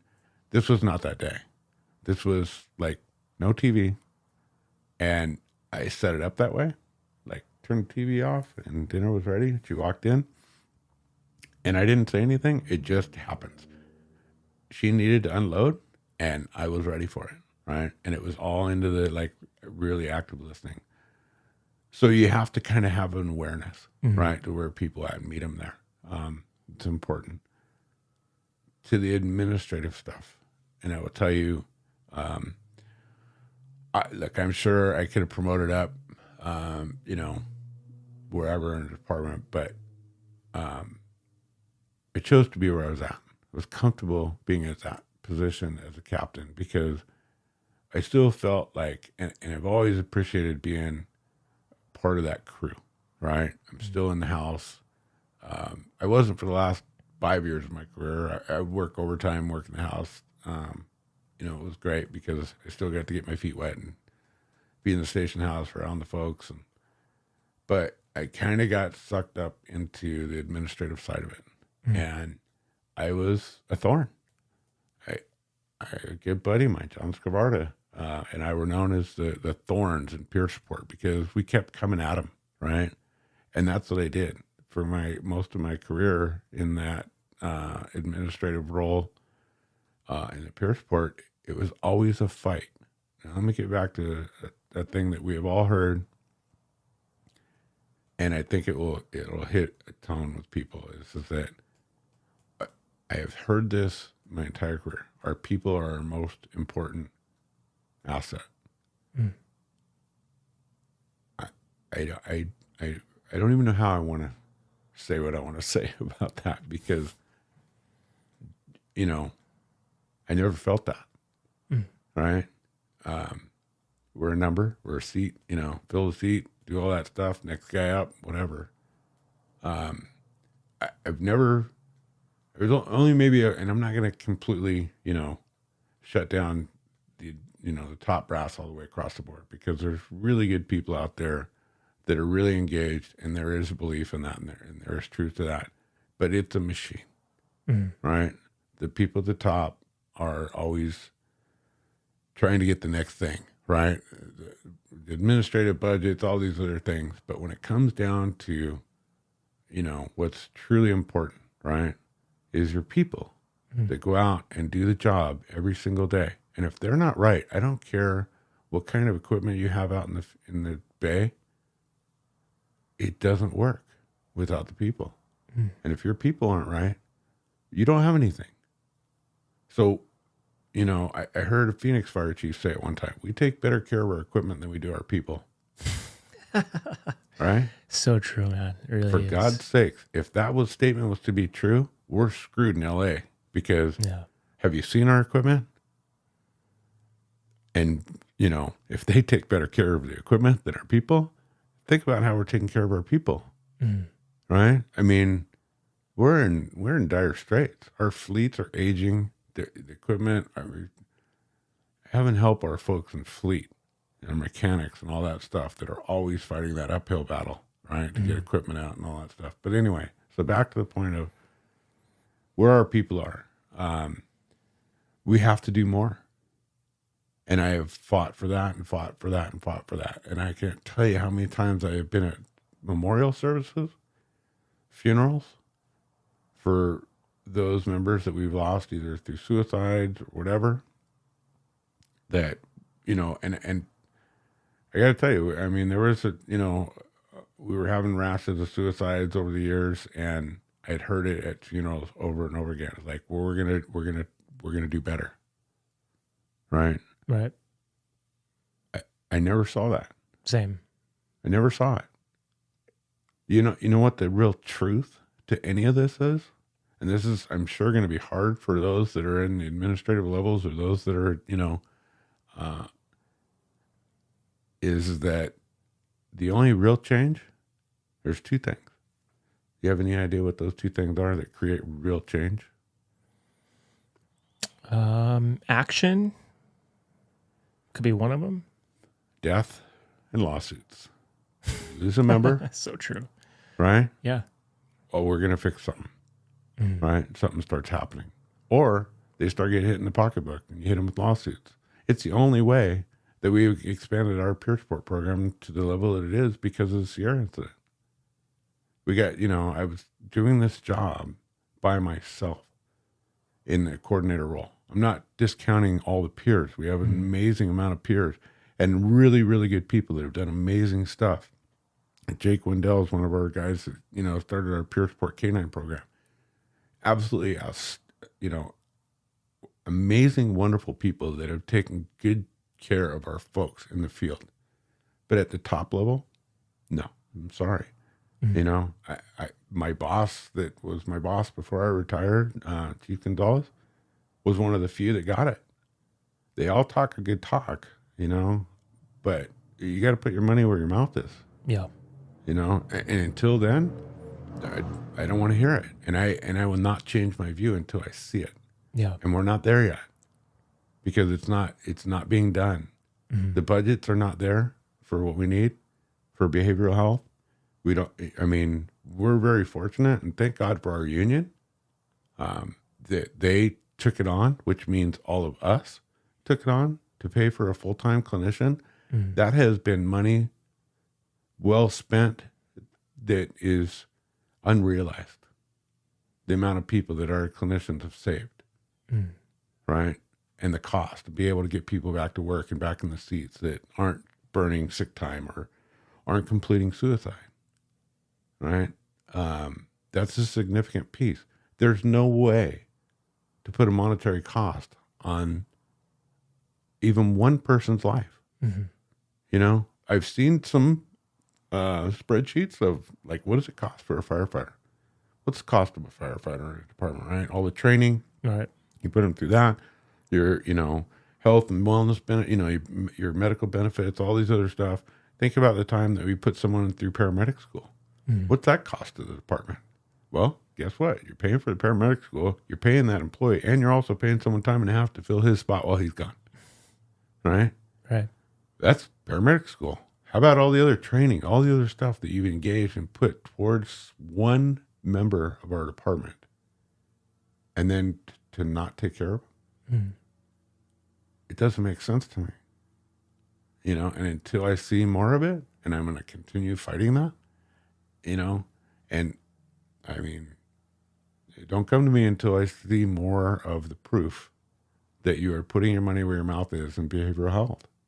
And I will tell you, when I look at my career as a whole, to go back where I was in the beginning, I am forever grateful to have had the job. It's provided my family, a very comfortable life. It's been amazing, more so on the relationships that were built on the way up and through it all. But there's also a cost in that, right? And what it is to the families and stuff like that. But, don't take it the wrong way. And when I say about, and I'm not trying to be so bitter about the department, it's just show up, put your money where your mouth is, because I've been there when we used to not do it. And I'm at at my tail end of my career, I saw the benefits of us growing, but that came from fight. Nothing came without a fight.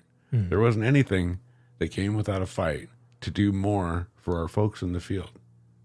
I kind of made that joke, when I would see people, I'd be like, I've been doing this job and look at me, I'm only 38. Look how old I look, I'm actually 60. So it's like, it takes a toll. It wore me out, but it was all because I truly believed in it.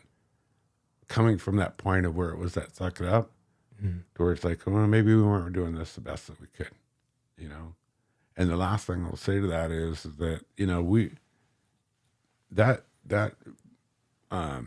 taking care of each other, we did a really good job of always taking care of each other until we got to a point to where we're actually enabling. And when I'm talking about that is that those that came in that, you could tell had been, having a rough night, right? Doing that negative coping mechanism of drinking hard and trying to get through it all. But what did we do? We got you. Don't worry about it. You ride the truck today, but you're not going anywhere till you're okay, right? I saw it a lot in my early days of my career, where guys didn't show up on the truck till dinner time, right? Mm-hmm. What were we doing? That wasn't the best thing, because basically what we were doing is enabling them to continue with those negative coping skills. Right. Right. We have to do better, and we have to kind of call people out when they're just not right. We have to engage, and we can't sit back and just go, oh no, he'll be fine. We got him. Yeah. I think a lot of suffering comes from ignorance, and enabling's pretty interesting because that enables the ignorance in itself, but dying by suicide is pretty interesting, and there's different flavors to it, and just because there has been a gun involved or a hanging involved doesn't mean that other people are dying slowly by drinking themselves to death, Right. or with other behaviors by eating themselves to death. You know how many times I watch guys slowly eat themselves to death with their diet at work? You know, it's insane. And paying attention to these things, you know, the cancer that's on the rise. I don't know how many cancer stories I've heard recently. There's so many.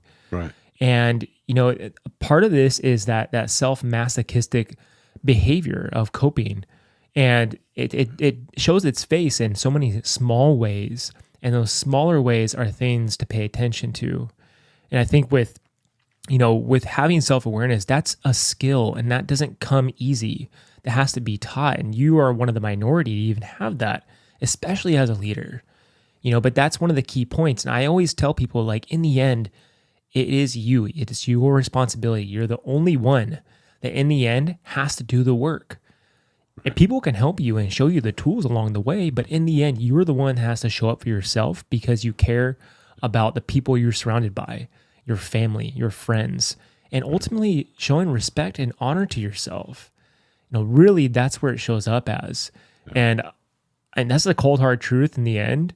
You know, that's one of the answers to it is showing up to yourself and having that the capability to do that. And a lot of times, most of the time, we have to do it by a default because if we've gotten injured and we're in that dark hole already. You got to pull yourselves out of it, like we were talking about earlier. And it's like we want to get away from that at some point. You know, to not face life with a catastrophe or some type of bad day or a bad call. You know, it doesn't have to be that way. That's why the preventative maintenance that we do on our apparatus, I love how you mentioned that. That's such a beautiful, awesome thing to say because it's true. Right. We do all this preventative maintenance on our rigs and our equipment, but we do it on ourselves. Yeah. You know, I'm seen as like a minority at my station because I do that all the time on my own body and on my own consciousness. Right. And I get made fun of for it because of how I eat, because of how I speak.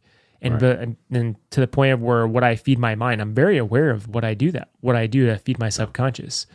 And so, you know, it's only projection. I can see it, you know, because they're threatened by, you know, my actions because they see it in themselves. Like, I don't want to change that, you know? Yeah. And it's really interesting, you know, but we do have to pay close attention to the small things. I think they really do matter.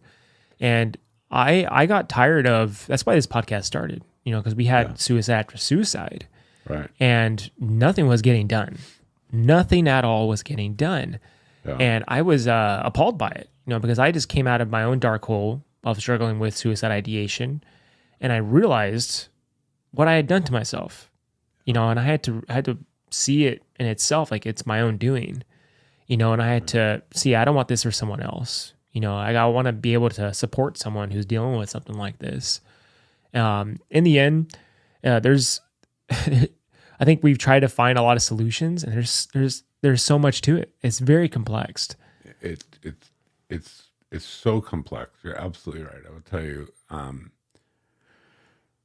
man, we've dealt with so many, and not only the ones that I've dealt with within my own department, and I will tell you, there's a couple that will stick with me the rest of my days because there are members of our department that were having struggles, behavioral health struggles, substance, all that stuff, right? Alcohol, and fought the fight. And I would tell you two of them in particular. One, I was with a guy for probably close to 3 years, on and off, with substance issues, behavioral health struggles.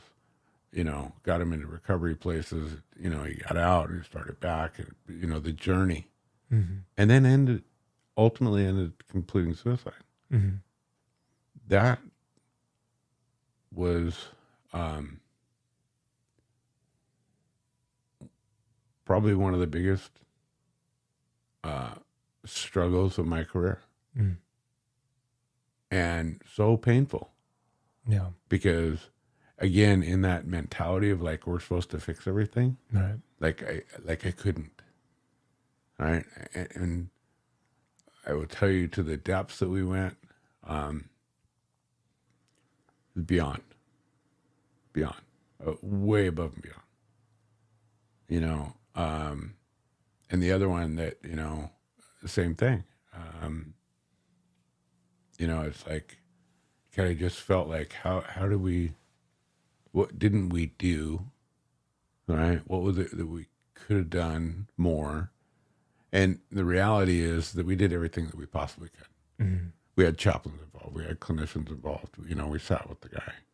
As a matter of fact, the trifecta of that, chaplain, peer, counselor, all sat with this gentleman on a Thursday before it happened. And it happened on a Sunday. Mm-hmm. And it was in a very, very different place. And then something happened on a Sunday that triggered him, and the ultimate, you know, thing was the suicide. I will tell you, and again, because I've dealt with so many, more so on the back end, you know, the fallout, because that ripple effect is so far and wide on that, right?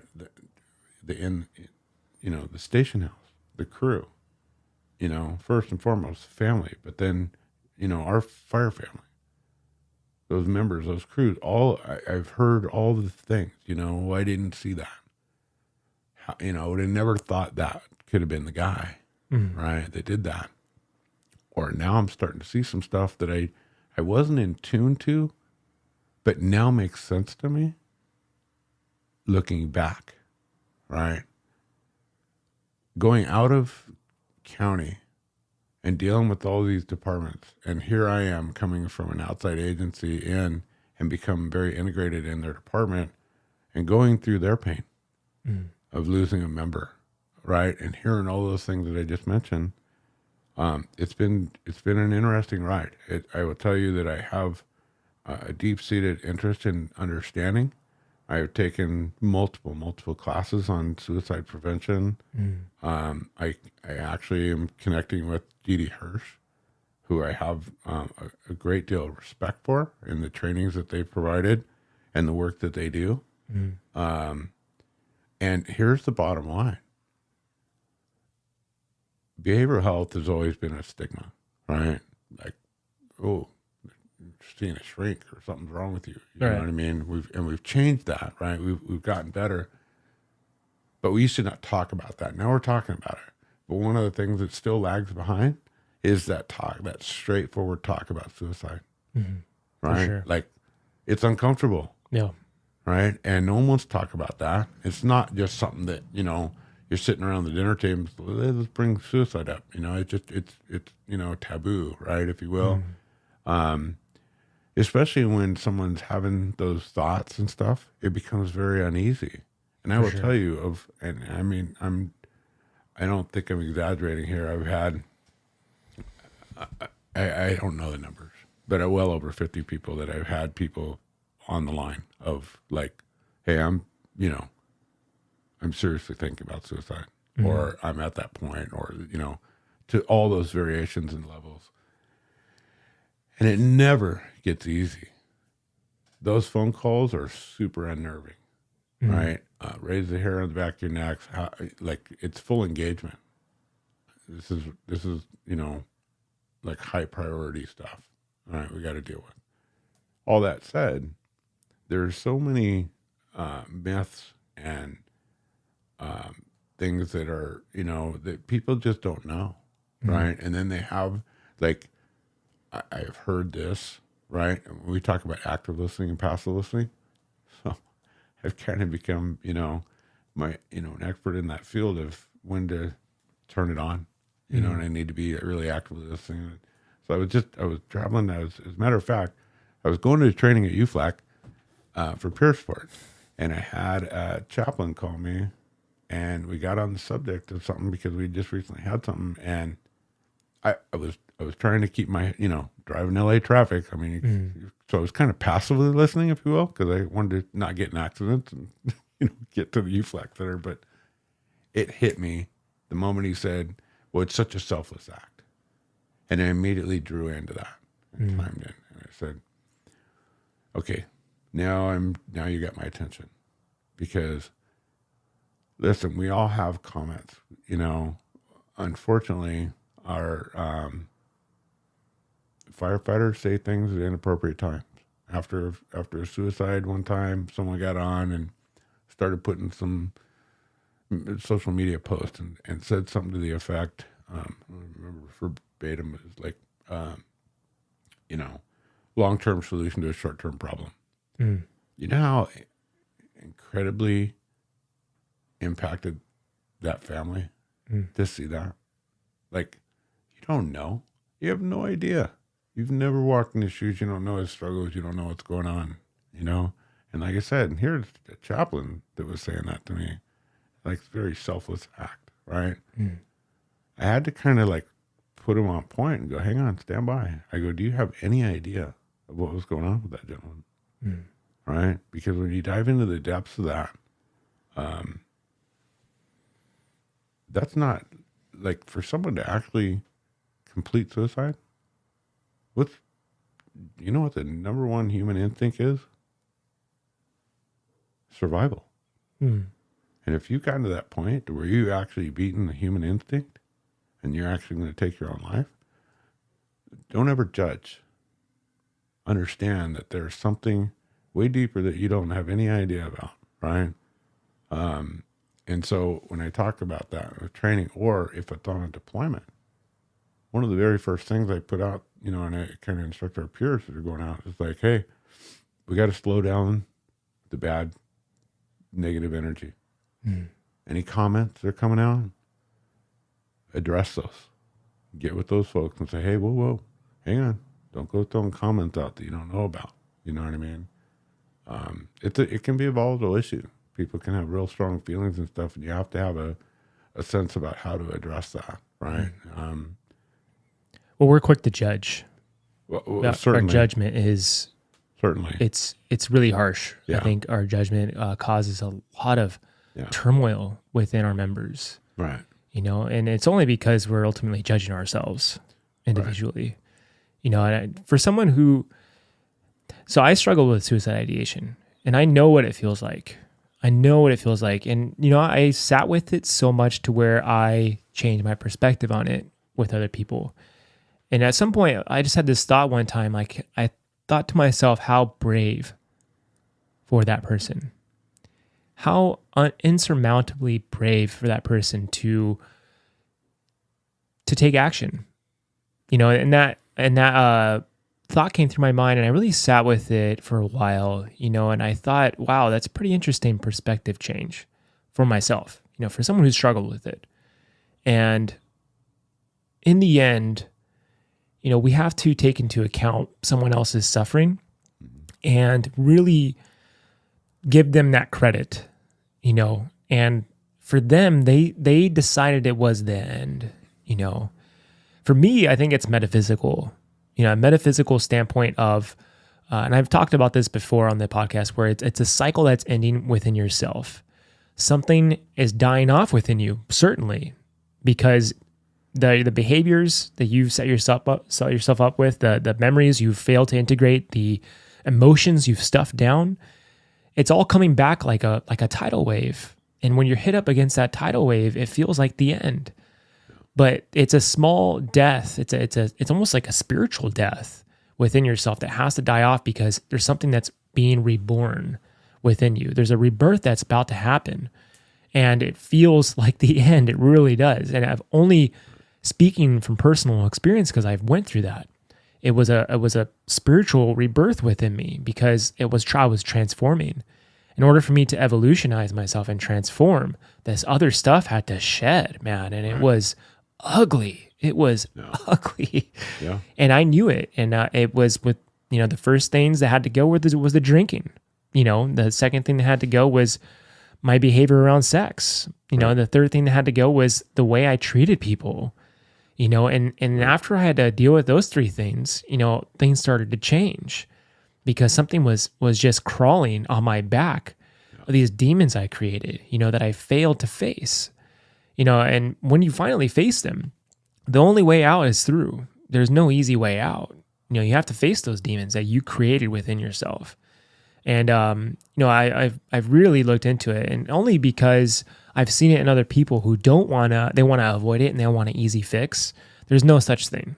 There's no such thing as an easy fix because you don't want to face yourself, you know? And in the end, you can have that support to show you how there's cheat codes along the way, and you can use those to your advantage. But in the end, you have to find some type of some anchor within yourself, because that anchor, the more it seeps deep within yourself, you know, that those storms, when they do come, you're less easily swayed because you found your truth and you found your heart and you found your spirit, and that warrior spirit's now it's been resurrected within you, you know. And I really feel like over time, if you teach someone that, now they have the tools to realize, hey, I can get through this. Yeah. You know, I always tell people, like, you know, because what really hit me with a peer support group was when they talked about it was a body, mind, spiritual, and mental experience, right? Yeah.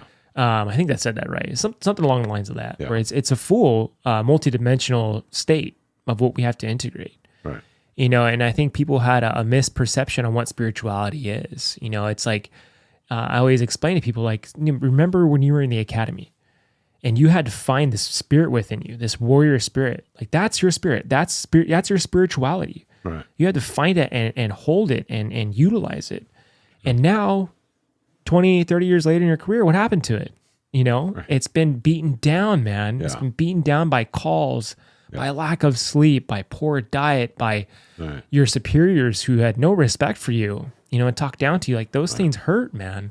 Yeah. And so now that spirit's, you know, where is it at? It's smothered. Yeah. You know? Well, it's a job too. I mean, right? I mean, all those things that you said are very, very true, right? But we deal in, you know, death. Yeah. And bad things, loss of, you know, whatever it is. I mean, some of the most gruesome things, right? And that's just our job. Mm. You know what I mean? So you have to understand where we are, right? Understand the place where we come from, right? Because our job is not to go to birthday parties every day, right? I mean, we sometimes go to those things, right? School functions and different things, and there's all the good stuff, right? But by nature, that's what that 911 hotline is, right? Mm-hmm. Is that we're going to fix that person's bad day, you know? And we see it. I mean, you know, look, I was in the fire service, right? I'm retired now, and living all those years, I mean, there's no way, absolutely no way for someone on the outside of the fire service, you know, and I'm not trying to put us in some kind of like hero category or anything like that. As we know, that's not what we're looking at. We don't perceive ourselves that way. We don't want that praise. That's not why we're doing it. Mm. You know, I mean, anyone's getting that job because they want to be a hero is, you know, you're coming in it for the wrong reason, for one. But for anyone on the outside to understand and truly appreciate the things that we are put through in our day, I mean, think about those accidents on the freeway in the middle of the night, raining, and you're, you know, and you got, you know, maybe loss of a family, you know, or half the family, and the screaming and all those things that you cannot hear, right? That's just part of our day. Mm-hmm. You can tell someone that, they can hear it, they can read about it, they, you know, heaven forbid they watch Chicago Fire or some crazy thing like that, but until you do it, right? And that's the beauty of our clinicians that are really, truly culturally competent, is that they understand that they're not, and they can't ever fully appreciate what we live, right? Mm-hmm. Just like I can't appreciate being a clinician, right? I'm not a clinician. You know, I'm a firefighter, and but there's a real truth to that. It is in the job that creates a lot of those things that we can't unsee. And that's my message to everyone is that, look, you didn't choose to go see this stuff. It's part of your job. All right. So don't ever feel like you can't be okay with not being okay. And where's that anchor point? You speak about it's like, where's that, when you get to those depths where you are in struggles beyond your ability to understand how to come out of those. Oh my God, please, like, make a phone call, right? That phone, of course, it was back in the day when we used to pick up phones, put them, whatever it is, even a cell phone. I'm sorry, sometimes that phone becomes 1,000 pounds. Like, I just can't pick it up. Why?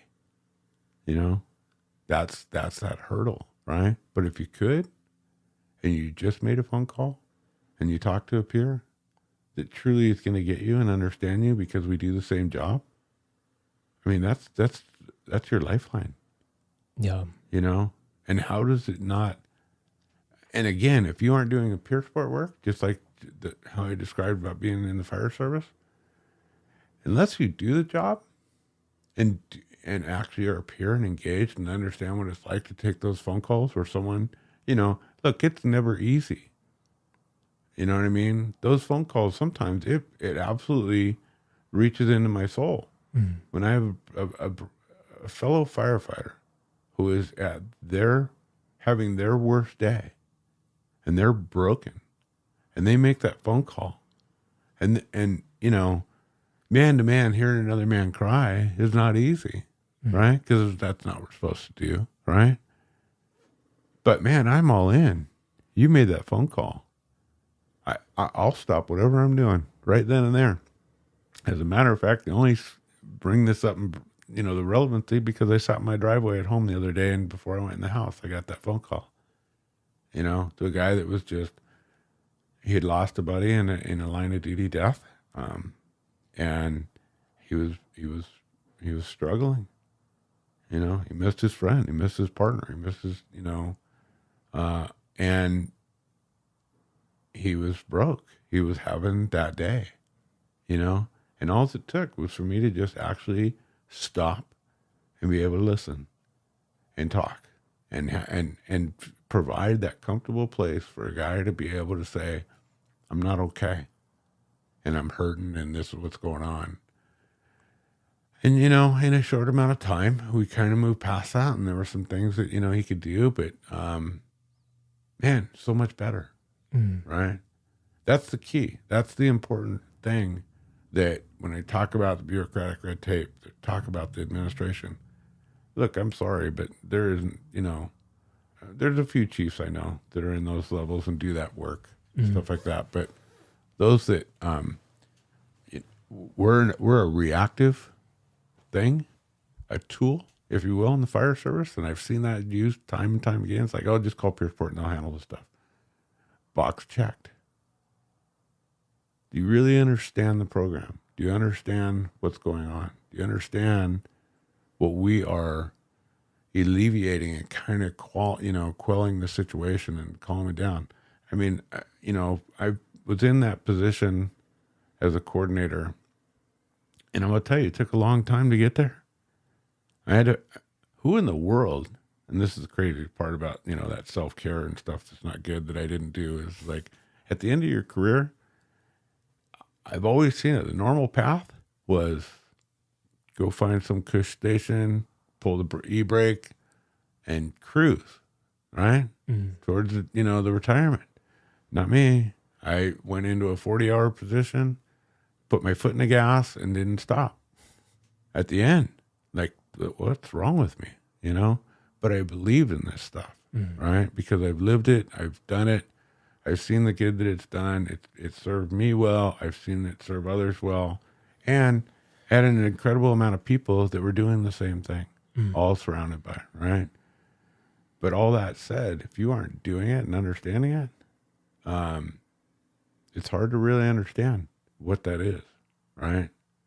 But man, there is something to it. And if our department could understand how important, going directly back to what that Phoenix fire chief said, right? That our people are most important, well, show me. Because, like I said, in the 5, 6 years, almost 7 years, I was in the coordinator position.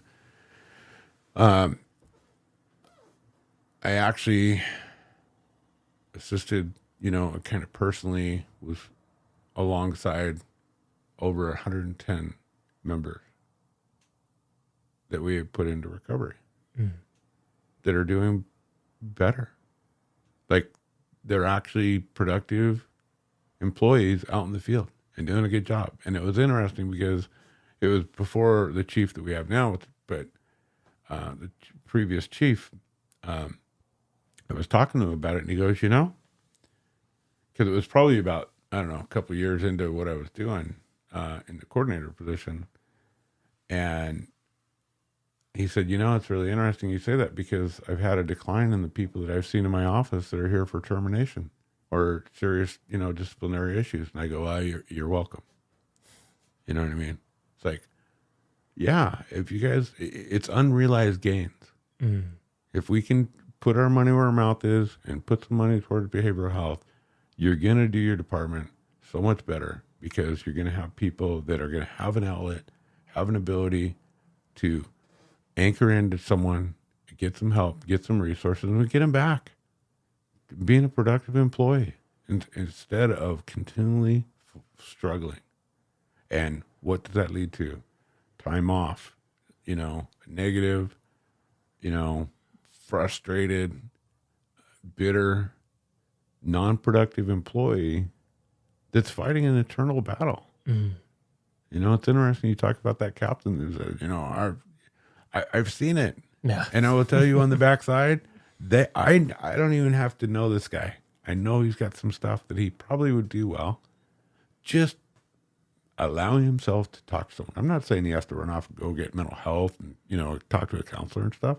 But my God, if he was just really honest and talk to someone, about what's going on, I think he might have a different perspective, to the whole peer support thing. It's so sad when, because we do. I've seen it. I've seen it out on deployments. I've seen departments that eat their own. It's like, man. We're definitely one of those, that's for sure. Right. It's just our culture's designed like that. It's been passed down from generation to generation. Right. And I don't want to discount the simple fact I said about what I said about training, right? Yeah. There's an absolute importance of putting people to task, right? Like, you got to be able to handle this job. This is no joke. Can't say it enough. Train like your life depends on it, right? There's also a stress level. You better be able to handle under pressure. Right. Like, you can't just lay down and fold and melt, right? There's no time for that in the moment. You have to be able to react. But how do you take care of yourself on the back end after that? Is kind of our key point. Right. No, it's that preventative understanding, maintenance, however you want to perceive it. It's one of the main key points in how you can move forward, but I can't reiterate anymore on peer support, how important it is, because of that, I don't know, that common thread of going to someone who can listen, who understands, is huge. No one, and especially within your own department, who understands the culture of that specific department too, is essential. I think our peer support group program's growing. I think prior it was a useful tool to find a gateway to promotion, but the last training I saw was a big change where there was a lot of younger people who had family members who had committed suicide, and who wanted to be there. Like, truly, they wanted to be there because they've had something in their life, that a catalyst that's caused them to understand, someone else's point of view of something, and if, in the end, there's some things we can't avoid. Like, how can you avoid burnout? Like, we just talked about, like, earlier, like, we were getting force hired, on top of already being overworked. Right. And there's nothing you can do about that.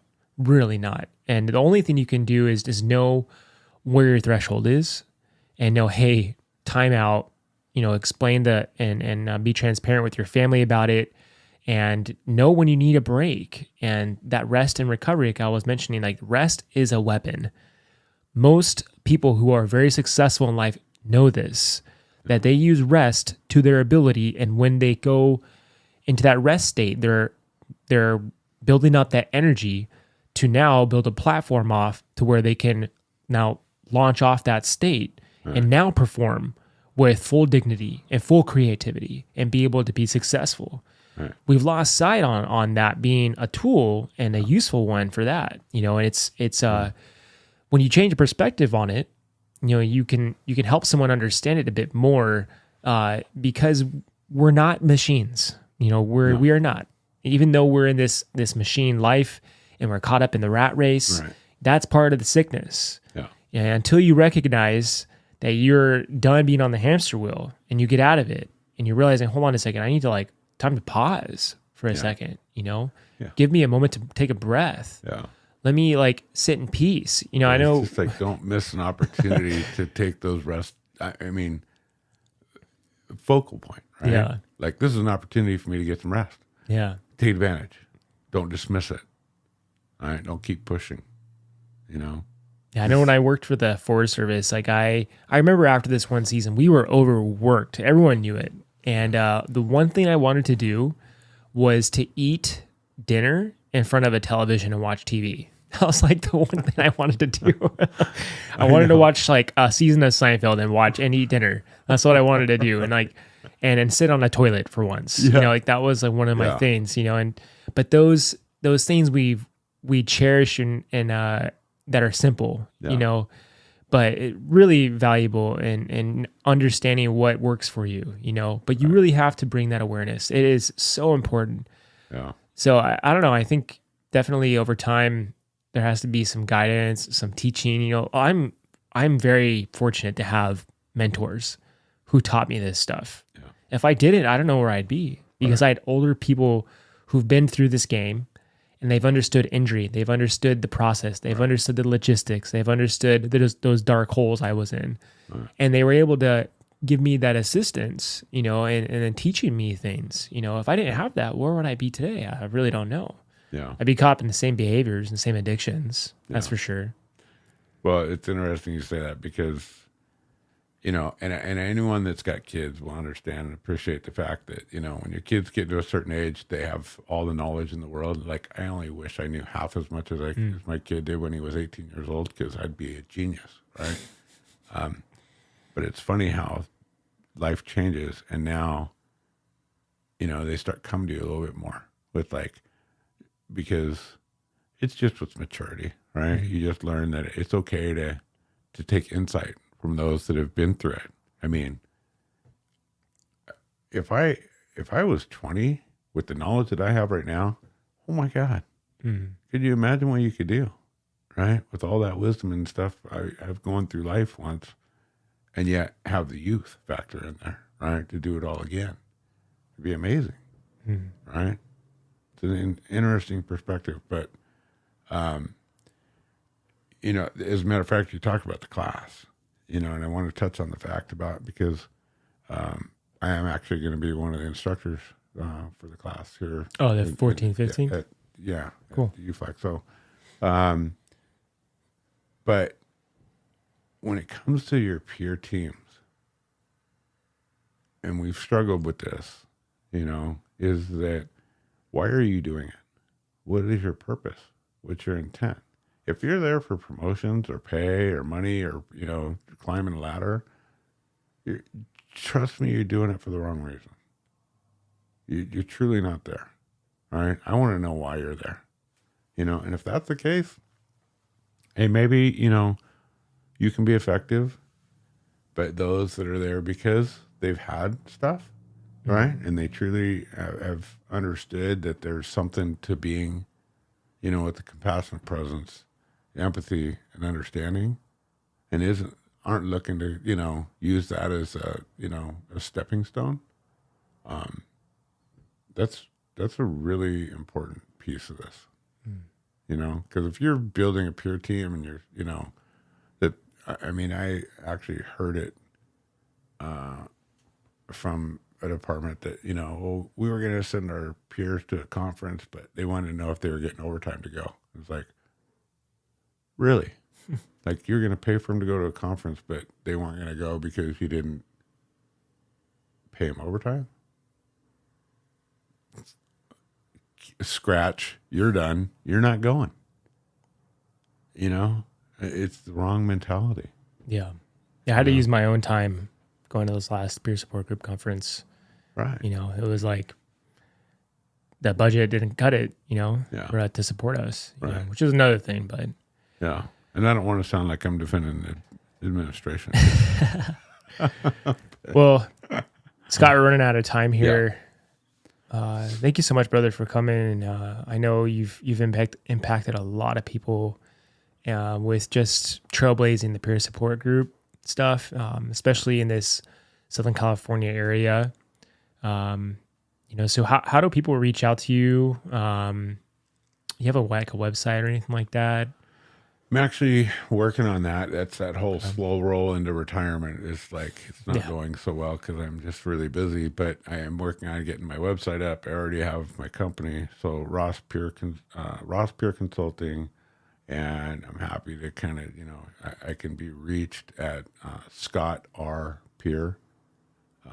So SCOTTR Peer, PER. People are like, Scott Peer? No. Scott R. Peer at gmail.com. Or I would just, I'll say it, my phone number is 310-916-5300. Shoot me a text.